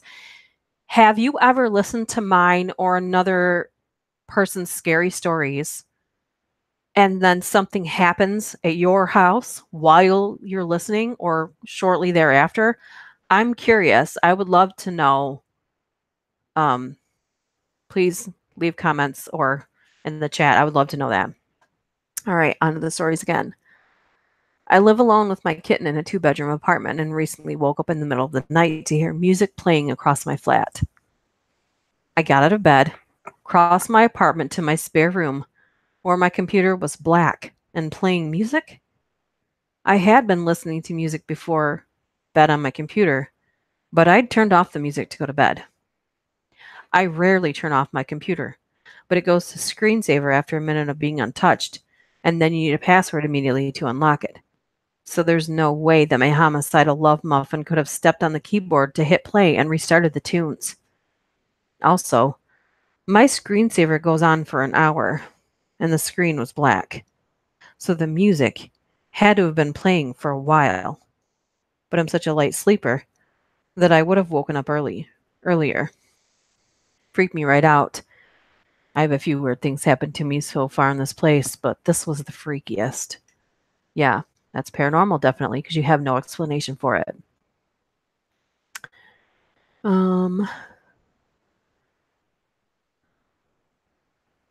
Fortune of Fire, yeah, hello, Justin Ryan. Maybe that's it. Is it on the History Channel or something like that? Yeah, Fortune of Fire. Yes, I keep seeing like advertisements or commercials for it, and I keep forgetting. So I want to watch that. That looks so cool. Anyway, moving on. I live alone. Back when I first moved in, I hadn't put in a cat flap yet, so I got into the bad habit of leaving the back door cracked open a touch for my cat to go in and out. But I'd usually block it, sliding the door with a chipped bit of wood so it could possibly be open about 6 inches or so. My house is down a long drive, and my backyard is fenced, so I figured it would be okay short term. This particular night, I fell asleep watching a movie, and I left the door cracked without the wood stopper. I had my curtains slightly open to get a breeze in, since it was stifling hot and muggy. I woke up within an hour hearing a tapping coming from my window, an insistent, repetitive tapping. Snuck a look while trying to pretend to be asleep. Sure, it was a branch or something. Nope. There's a dude standing outside staring at me, tapping on my window like I'm in a fucking zoo enclosure and not being interesting enough. It's about this time that I remember I didn't shut the door, which is only about 6 feet to the left of this guy. So I have a dilemma. I can get up and see what he wants and try and bluff my way through getting to that locked door, to getting the door locked, or keep pretending to be asleep and risk him getting bored with being creepy and finding it open himself. So he keeps tapping. For about 10 minutes by feel, but it might have been less. Eventually, I decide I have to nut up and do something, so I get up and make for the back door. Dude stops tapping and meets me at the door. Turns out it's my neighbor, and he's off his face, wasted. I can smell the alcohol from a good 4 feet away, and he's swaying on his feet. I get in position to slam the door shut and or bolt for the front door if he tries to force his way in. And he slurs out, "What are you watching? In cart? Can I watch? No? Oh, good night, good night." And then I shut and locked the door and he stumbled off to his own house. And that was the last day I left the door open or slept with my curtains open. That's funny. That's pretty funny. I don't know why. I mean, I guess it could have been bad if the guy was violent, but that sounds pretty hilarious. I haven't had any weird neighbors in a long time. We had some crazy neighbors for a little while, but hence the house is now for sale. Anyways, moving on. Oh, I skipped something in the chat. I think I saw the chakram one. I liked it, but didn't have enough weapons experts in the show. These are also funny. Yeah, I think that maybe it's because I think that some of these are kind of funny. Maybe they're not actually funny, but this one starts out explaining itself. Not positive this qualifies as creepy so much as terrifying and tragic, but here goes. Oh no. No one's going to smack you in the face while you're asleep, are they? Watch, it's going to happen to me now because I find it so funny.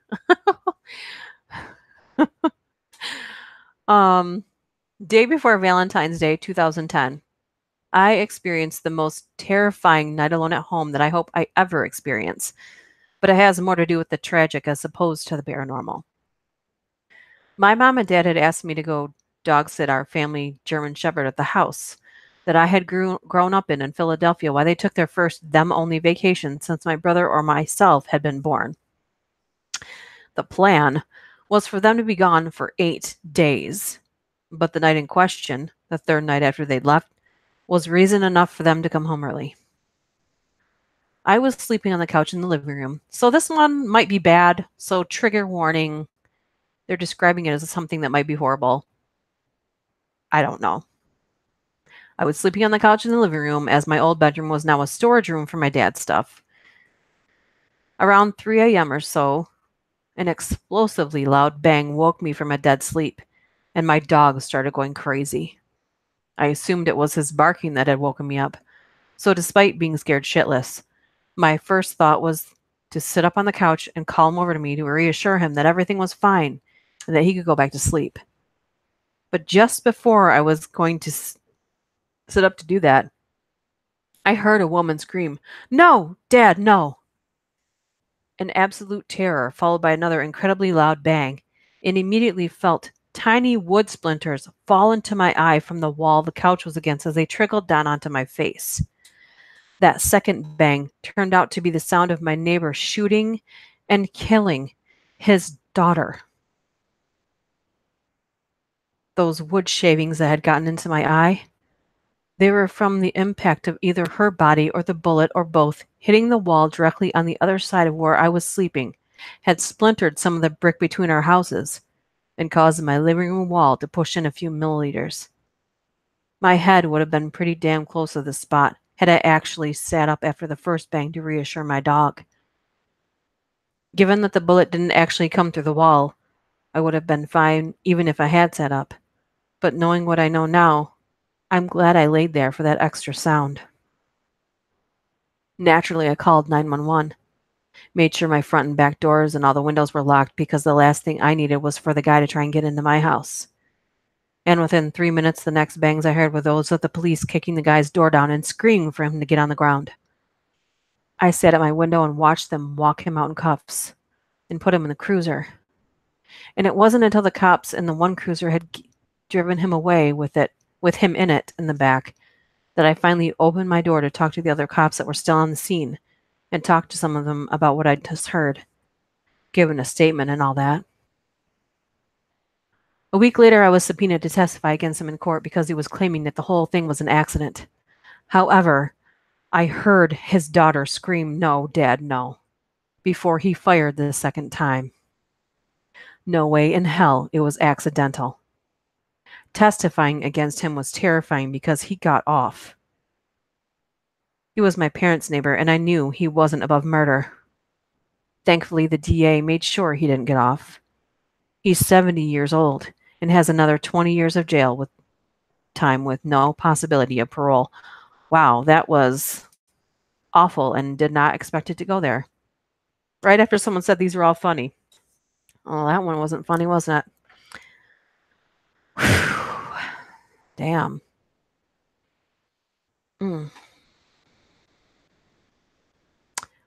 Next story. It's about midnight or so, and I get woken out of a dead sleep. I'm not sure why, but I'm on my second floor apartment, laying in the dark, staring at my alarm clock. Why am I awake? I lift my head and look around at my dark bedroom, listening. Then, there in the dark end of my bed, I hear a weird clicking sound. A chitter, a mule, a cat. I know it's my cat because he's made that sound before a bird's outside, but he's not at the window. He's at the foot of my bed from the sound of it. I sit up staring at him and realize he's staring toward the ceiling. No one lives above me. What the hell's going on? My heart is absolutely racing because my cat never acted like this before. I slowly get out of bed, slowly creep toward the baseball bat tucked nearby, then flip the lights on. There's a motherfucking bat flying around my ceiling. An hour of screaming, planning, and cursing finally got the damn thing out of my room and out the window.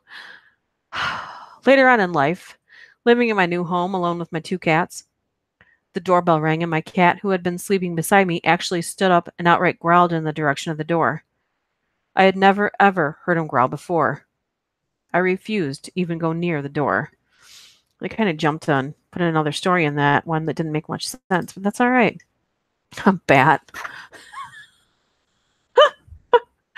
I remember when I just remember this too.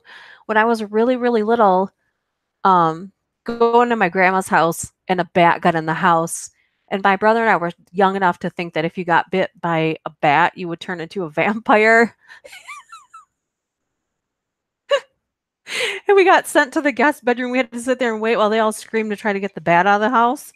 I don't remember how they got the bat out of the house because I was too little to remember how, but I just remember that thing flying over the house and everyone freaking out. Shit. Oh my God. Anyways, guess it's a mixed bag with these stories here. It was the dead of winter. I lived in a private drive about a half a mile off the main road. I have no neighbors, only an abandoned apartment building next door. Sounds perfect to me. The snowfall was very heavy that night. All footprints were erased, leaving the ground with a blank slate. My family wouldn't return for a few hours, and my phone had died. Here I was, looking for a charger. The dogs began barking into the darkness outside the windows. Then I heard a series of knocks so powerful that it seemed like someone was striking my door as hard as they could. I go to the door, look outside, and find no one there. Then the knocking started at the back door. A glass panel door with a motion detector overhead, but the light didn't turn on, and I couldn't see anyone standing there. Then both doors were knocked upon at once, very violently shaking them. My home phone was malfunctioning, so I couldn't call the cops, and my cell phone hadn't charged enough to turn it back on. I grabbed my shotgun, closed all the curtains in the house so if anyone was out there, they couldn't watch me. The knocking spread to the windows, some 2 stories off the ground, and made rounds from door to door. Once my phone turned back on, I called my mom and told her what was going on, and she told me not to call the police unless someone tries to get into the house. She thought it was some kids from our non-existent neighborhood. Eventually, I opened the front door and looked around for whoever was doing this. Cautiously, of course. But what I saw chilled my heart. There were no footprints anywhere outside, not even indents in the snow. And once I was back inside, the knocking resumed. About 20 minutes later, it subsided. And to this day, I still get freaked out being home alone. That would be scary. It's weird that it happened one time, though. Seems like that would be something that happens all the time, but I don't know. I don't know. That's a weird one. Oh, this is a mini one again. I lived in a basement apartment. All the windows had secure screens with no holes. The only exit was the front door that opened up to the hallway of the building, not directly to the outdoors. I had an indoor cat that had never been outside. I came home from work one night, and there was a dead bird on the floor that said my cat had demolished, and I still can't explain how the bird got in. Ooh. Dum dum dum.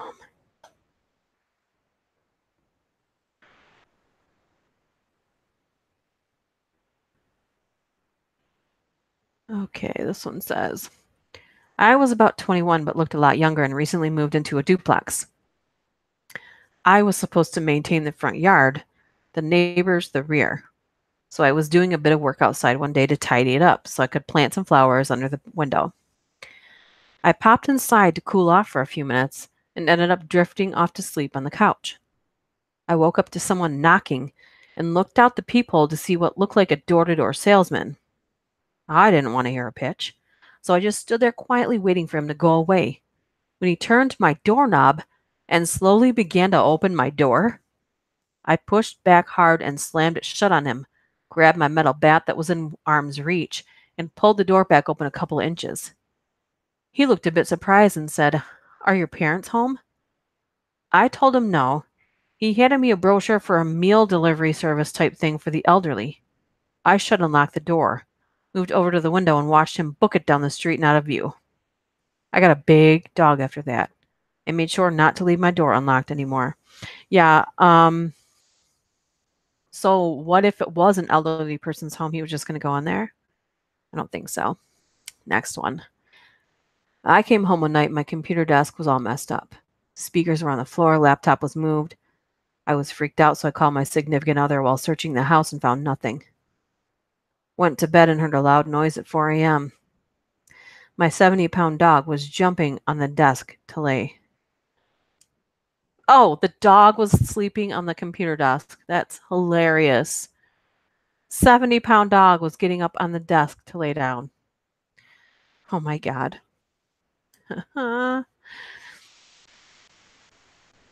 Maybe Goatman. Family witchcraft? How do you run away from your family witchcraft? Well,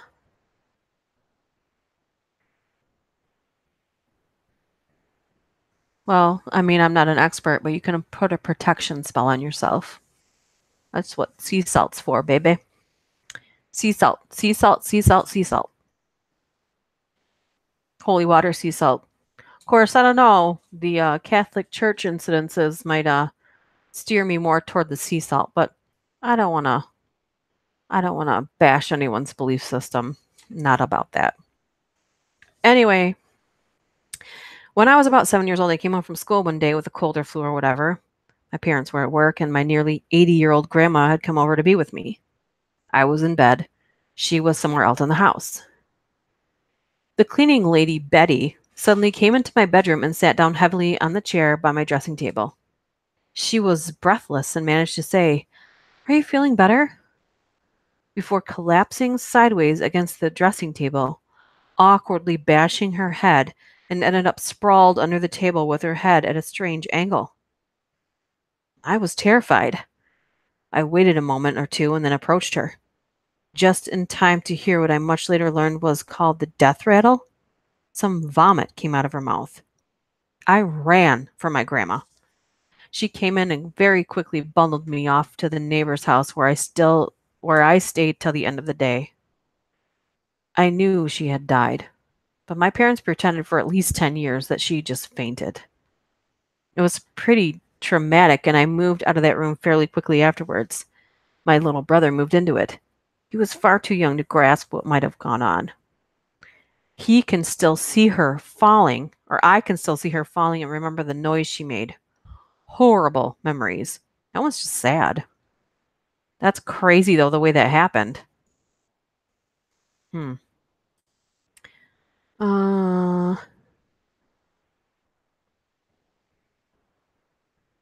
I have 2 things of sea salt in here, so I should be good to go, right? Sea salt is best. You know, that's good too. Nothing wrong with salt. Salt has many, many good things. Actually, we have a little pool. It's nothing big. It's not a permanent pool. It's not a blow up pool, but it's that thing you can get in between. It's got like a metal frame to it. And we have a salt filter. I have really sensitive skin. And the sea salt, actually, if you have any like aches or pains or even like something that's having a hard time healing, and I'm not encouraging someone to get into a pool with an open wound. However, it's got so many healing properties to it that, you can just go and soak in it and feel better immediately. And another thing is we never have any like chemical burns from our chlorine. And I have a tendency to open my eyes underwater. I just can't help myself. So it saves me from going blind. Doesn't ruin our hair, doesn't ruin our bathing suits. It's just an all-around good thing. And our pool stays clean like all summer. So if you ever have like a small pool or anything, I highly recommend that. Hey, tacos take away everything? No, they don't. I don't, I had this admit this in the car the other day, but I don't love tacos as much as I used to anymore. I don't know what happened. Salt lamp. Nothing wrong with salt. That's what they all say when I own them in games. What? 4 of my great ancestors from 4 different ones. Football master. I have a Twitter poll going. I don't know if you saw that or not, but kind of already planned out something for us for the weekend in case you didn't see that. You might want to take a look at it. 6 votes. I should refresh it, but basically either ghost hunting or urban exploring, or what will probably be deemed as both.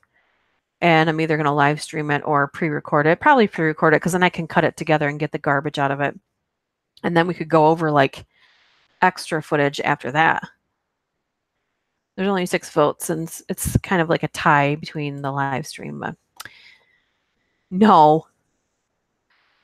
I don't know what you're saying no to. We never do anything crazy or fun, so we are. Also demand free pool. Demon free pool. Oh, touche. And it's good luck because water and salt together. But water is also a conductor, so I don't know if the salt diffuses the conductor. Anyway, Gina, human bodies are naturally salt and water. I've never had a taco, but I heard they're planet busters at least. Planet busters? Urban exploring, but both would be awesome. Yeah, I'm thinking pre-recorded is probably a better way to go, just to cut out the boring parts. All right, let's go back. I think we're like 3/4 of the way through this. This says, my story happened a few years ago, back when I was still living with my mother. She had recently lost her job and she was going through some heavy depression, so she would occasionally go visit with my grandparents who lived just next door. One day, I had gotten into the shower and she cracked the door to let me know that she was going over for a bit and she'd be back a little bit later. I figured it'd give me some alone time, some time to play some games and just recharge, since her depression had been starting to affect me too. So I get out of the shower, head into my room, which means I would have to pass her doorway. Looking in, everything seemed to be in order. Nothing looked strange or out of place. It was a weird habit I'd had to I'll look in a room as I pass by. I do that too, anyway. So as I'm in my room and drying off and dressing, I hear the sound of her sliding closet door move. This door is really heavy and impossible for the wind to move. So I figured my mom might have forgotten something and came back to grab it, and I just didn't hear her. So I look into her room. Nothing has moved. These doors make a pretty distinct sound, and I heard it so many times, I knew what it was immediately. My mom wasn't in her room. She wasn't anywhere in the apartment. I was kind of freaked out, especially since I had a habit of seeing shadows on the wall moving down the hall toward our bedrooms. This apartment has always kind of spooked me a bit, but I love it all the same. Ooh, dum dum dum. Hawaiian craft to Irish. Um, when you get an IV of neutral solution, it's water and salt, so it's perfect for your body. Briefcase. Gotta go, Duchess. It's been nearly 7 here now. Okay, bye, Briefcase. Make sure you guys check out his channel. Hawaiian Irish. Wow, that's pretty potent. Yeah, wow. Let's see. I have Pacific Islander in me too, but just like a smidge. It's like a mix of all kinds of stuff, predominantly Irish. I don't know if anybody was here when I went through my 23andMe. My daughter got it for me for Christmas, the 23andMe genetic testing DNA thing. And I wanted it because I wanted to see how much American Indian I was, because it's been reiterated from both parents' side decade after decade after decade.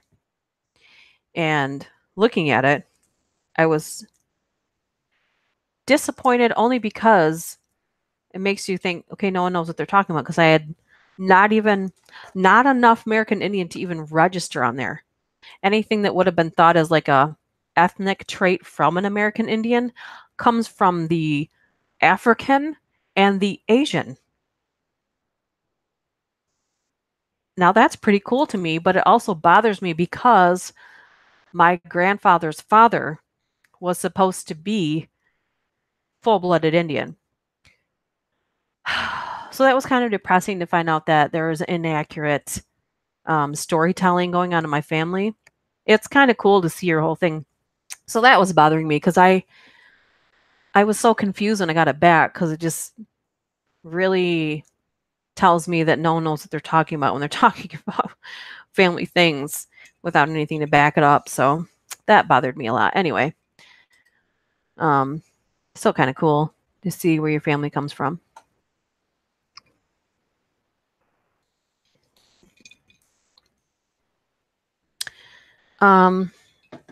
Yeah, that's married into being an Indian a thing. No, it does your DNA, your genetic testing. Um, my grandfather was the oldest of 7, and they always knew that his father was different from their father. But everyone, including him, were always told that his father was 100% American Indian. So I was excited to get that back to see it. I wanted some proof, some paperwork, some proof, so I could keep that with I thought it would be cool. So it was a little heartbreaking. I mean, my grandfather's been, I know that some of you have been around here for a while, so you would have known what happened to my grandfather. So I'm sure that find out on all the truths or lies that were told to you over the years. I'm thinking that anyway, that you find that stuff out. But I just think about how sad he would have been had he found out while he was alive that his father wasn't who he thought his father was. So that was a little sad, but it was still cool to see the breakdown. Somewhere I have it. Why do you think such a huge difference in what it was and what you had been told? It was huge. It was huge. There's even that was on my mom's side, and on my dad's side, there's a whole family history of how that family side was started, and it had a lot to do with American Indian roots. So either I was stolen from the hospital, or all of those on both sides were lies. So that's why it's kind of a big deal. That means that it's all falsified information. So yeah, it bothers you. And I'm finding out that I'm not alone in that. There's a lot of people that get back their genetic testing and find out that they're not related to people they thought they were related to, and vice versa. So it's upsetting in that way.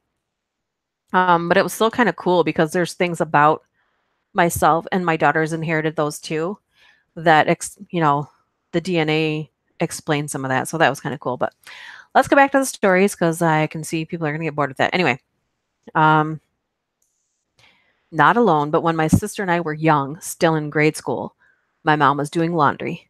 This was in the 70s when scary low budget movies were pretty common on TV, and we loved watching them. Me too. So the washer and dryer was in the utility room off the kitchen. Well, no, I guess I wouldn't have been old enough. Probably in the 80s is more accurate. But in the 80s, there were still a lot of 70 movies on. Anyways, suddenly, this horrendous banging, rattling sound came from the utility room. My sister was petrified. I opened the door, and the dryer was literally shaking across the floor like it was coming alive and banging like 100 sneakers were inside. I was so scared I couldn't move. I thought the devil was in the house. My mom came running through past us and pulled the dryer door open, and just like that, the noise stopped. The dryer belt had broken, and the tumbler was rolling loose inside it like crazy. Yeah, I've had that happen here too. We actually had our dryer belt freeze up and then smell smoke. That's scarier than anything else because your house can burn down, especially since it's a gas dryer. That's terrifying right there. Mm-hmm. Yeah.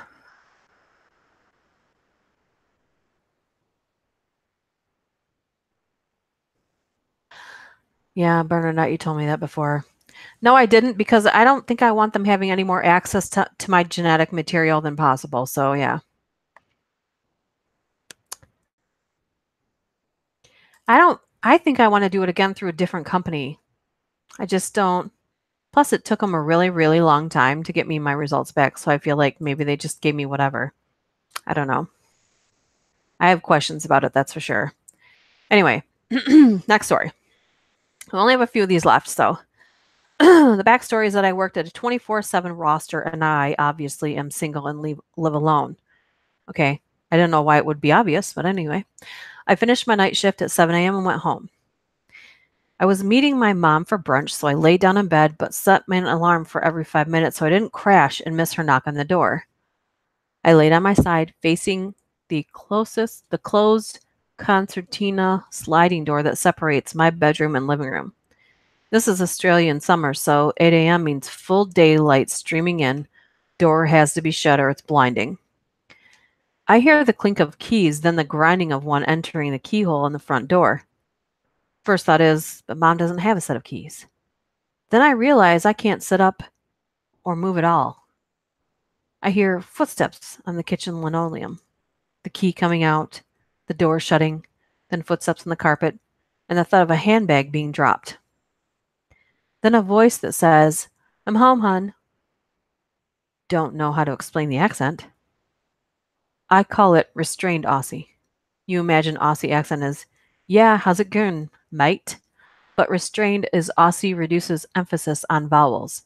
Says can't or current, Alexander, vases vars. Anyways, it's clearly a woman's voice, and I hear her plop onto the chase of the couch and slowly remove her boots. Then a few more steps on the carpet, and the concertina door slides open. There stands the spitting image of what I perceive to be attractive. A gal, 5'5", 5'6", homely looking, long straight hair, chubby but not overweight. Her face and tones are kind of a blur, except her smile radiates and the daylight shines around her. She says, "I'm just going to crash." Kisses me on the forehead, then walks around the bed behind me. And I feel the weight of the bed shift as she lazily plops under the mattress and adjusts herself. As soon as she stops, I feel my paralysis lift and I roll over. Obviously, no one there. But a few things are really unsettling at this point. At no point did my eyes open. Meaning, this was a hallucination, not a dream. Knowing that, it means my brain was actively blocking information. For one, the concertina door was always open, so my mind was both blocking the light that was hitting my eyes from the other room and created a memory of me shutting the door. The other is that I was pre-compensating my body weight on the mattress to adjust to normal when the dream gal sat on the bed beside me. My brain is creepier than any neighbor's shadow or supernatural force. Edit for Yanks. I'm proper English. Homely means comfortable, cozy, like a home. Okay. Sleep paralysis. That's anybody else experience that? Schmeister says, I kind of want to test my DNA, but I don't think there's viable, thorough enough tests to trace my genes. Yes, try again. Australian with reduced vowels sounds like Irish or English, West Midlands. I wouldn't go on my interpretation of it. Australian is one of those accents that I just cannot, no matter how much I've tried, I can't seem to get it down. It's like a mix between English and Southern. I think it's a mix between proper English, like from England, and Southern American mixed together. And I can never, ever pretend to even be Australian for a second. I would never get it. When I first bought my house, I was in the smallest bedroom that I use as a media room. There was only one window in the room. It was about 9 at night, and I'm watching TV. I'm sitting in the recliner that is right next to the window, and suddenly there are 3 loud bangs on the window. My curtains were closed, and I didn't dare look out. Fight or flight kicked in, and I immediately grabbed my keys, locked my front door, run to my car, and just start driving. I was scared shitless. I called my dad eventually, and he met me back at the house and didn't see anything outside. This was 5 years ago, and I really never use that room anymore because of it. Maybe not too scary, but I lived alone, still do, and had literally just moved in. I'm just thinking that maybe somebody else thought someone else lived there since you just moved in. But, you know, people get scared about anything. Checking the chat. Don't see anything. Moving on. Okay. Several years ago, when I was still living in my parents' house, my whole family left for a 2-week holiday in Cuba. I opted to stay home on pretense that I needed to study. Sure. Anyways, several days after they left, it was night, and I was playing Dead Space in my room with headphones on full blast. I sit with my back to the doors, and I left them unlocked. I always lock them if I had no need for my sister to run into my room while I'm fapping. Oh, God. But, hey, whole family is in different countries, so I left them unlocked. Anyways, it's almost midnight. I'm focused on the game, crawling through ventilation. Lovely parts. Out of nowhere, there's a hand on my shoulder. I turn as fast as I could. Felt like years to me. I was shitting myself the whole way. I was sure I would turn to see a shadow of my killer. I couldn't even scream. Turns out it was my uncle who came to check on me. Parents gave him keys and didn't tell me about it. My whole life went before my eyes as I was turning around. My uncle almost died laughing. What a dick. I have never left door into my room unlocked ever again.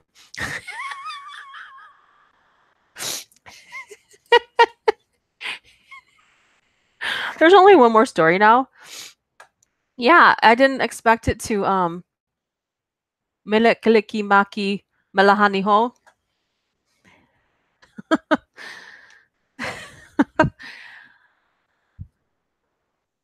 Hawaiian. My obsession with Hawaiian is alive and well.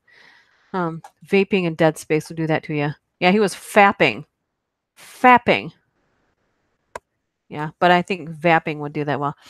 I've never played Dead Space. There's a lot of computer games that I missed out on because I was a parent. I feel like I'd like to get into them now, but I feel like sometimes I just don't have the patience to sit there through them. Like if I could get through the game in like 20 minutes, then great. But I cannot stand to sit there for hours upon hours doing something like that. Maybe if I was playing with other people, maybe that's what gets you, right? I don't know. I think this is this next one is the last one. My kids were spending the night at my mother's house, so I was home alone. While standing in the kitchen eating a TV dinner over the sink like a savage, I started choking. I set the food down.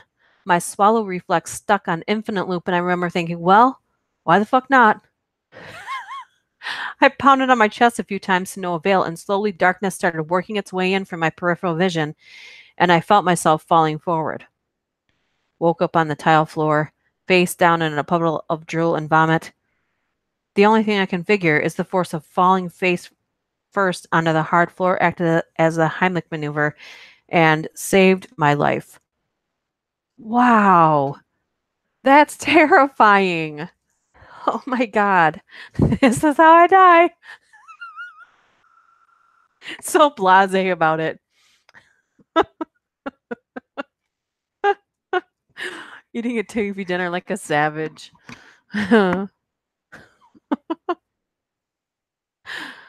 Oh my God. Young MacGyver still has a lot to learn.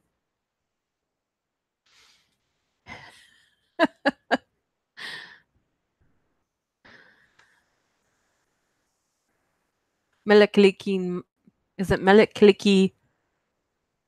Melikaliki Hana? Melikaliki Nana? No, I don't know. You're going to have to spell it for me because I can't remember.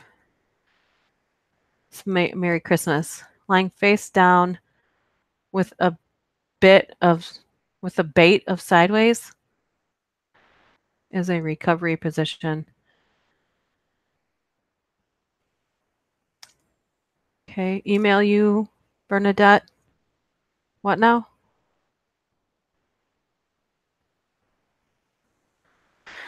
Okay. I have this list of haunted places in Michigan. I think my husband must have left the chat. I don't know if he was mad about the tacos or mad about having to do urbex with me, but we're gonna do something this weekend. I've got a list of most haunted places in Michigan, and actually one of them is literally, let me see. There's a couple of them that look really cool. This one's in Kalamazoo. That's kind of far away from us. Bielson Mansion. The yellow, if anyone's American and actually knows anything about the old telephone systems, there's Michigan telephone building is supposed to be super haunted. And I don't know if it says the building stands on the scene of a 1910 crime scene in which Warren Randall, a railway worker who'd lost his leg due to a train accident, murdered his wife Virginia in a fit of jealousy and insecurity before slitting his own throat with a razor. Oh my God. The Michigan Bell Telephone Company purchased the property and erected the current building in 1924, but strange sounds have often been reported, including that of the murdered wife begging not to be killed. In 2013, the building was turned into housing and support facilities for the local homeless population. But if you think a little remodeling is enough to scare away restless spirits, you clearly need to rewatch Beetlejuice.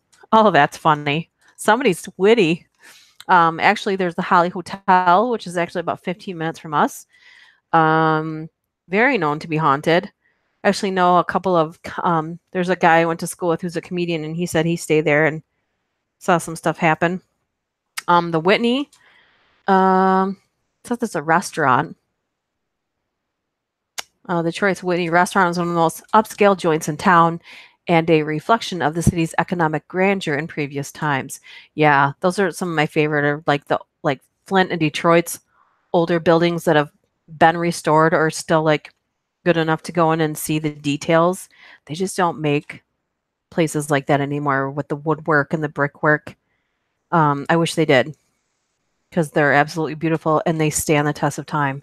It seems like if you're going to take the time to build something yourself, you would make something that's going to last decade upon decade upon decade. Why not take the time and do it right? Anyways, the mansion in which it's housed was built by the lumber baron of the same name in 1894 and has exchanged hands many times since then, including being the home of Wayne County Medical Society. It didn't open as a restaurant until 1986, following some hefty renovations. But rumor has it that David Whitney Jr.'s ghost haunts the premises to this day, with so many sightings that management even went so far as to open a special bar in one of the creepiest corners of the restaurants, and they call it the Ghost Bar. So if you're into paranormal quiche and in need of a cocktail, this is a place for you. Ooh, that sounds fun. Anyway, just scamming through that. So I'm going to check the chat. Malakalikimaka. Thank you. Mahala. Yes. Mahala. Kapu. Keep out. Okay. Wow. Yeah. I'm wrapping it up anyways, Elana. Thank you for coming. I want to thank everybody else for coming, and I hope I entertained you a little bit this afternoon / morning / evening, wherever you might be. I'm sure I'm going to live stream probably again on Thursday, but I'll let you guys know that. So just count on it Thursday. maybe you guys let me know what's a better, was noon a good time? Is 1 o'clock a better time? Or is morning even better? Because I know that in England, it would probably be like late afternoon at work for you guys. So, I don't know. Kind of seems like 50-50 when I look at the stats. It kind of seems like most people are from America that watch the videos, but live stream, it seems like it's 50-50. So, um, did you enter the contest or is it Chilling Tales for Dark Nights? I can't remember. I will look. Huh?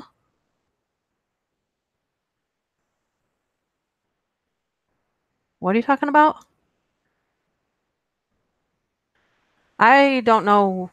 I don't, yeah, I didn't enter anything for Chilling Tales for Dark Nights. I'm having my own contest, and Gina, I'm pretty sure you sent me a story. Um, Noon was perfect. Yes, okay. Okay. I'm gonna leave. Make sure anybody leaves any extra comments in the comment section afterwards. I'm gonna try and look up Briefcase and find their channel. Maybe I can find it through Twitter. I swear it's easier to go to their Twitter bio and then find their YouTube through that, because if you try to find stuff through YouTube, it seems like an impossible way to find anything. Anyway, I'm going to wrap this up and thank you guys for joining me. Hope you guys have a good rest of your day. And until next time, I'm going to say bye. Bye.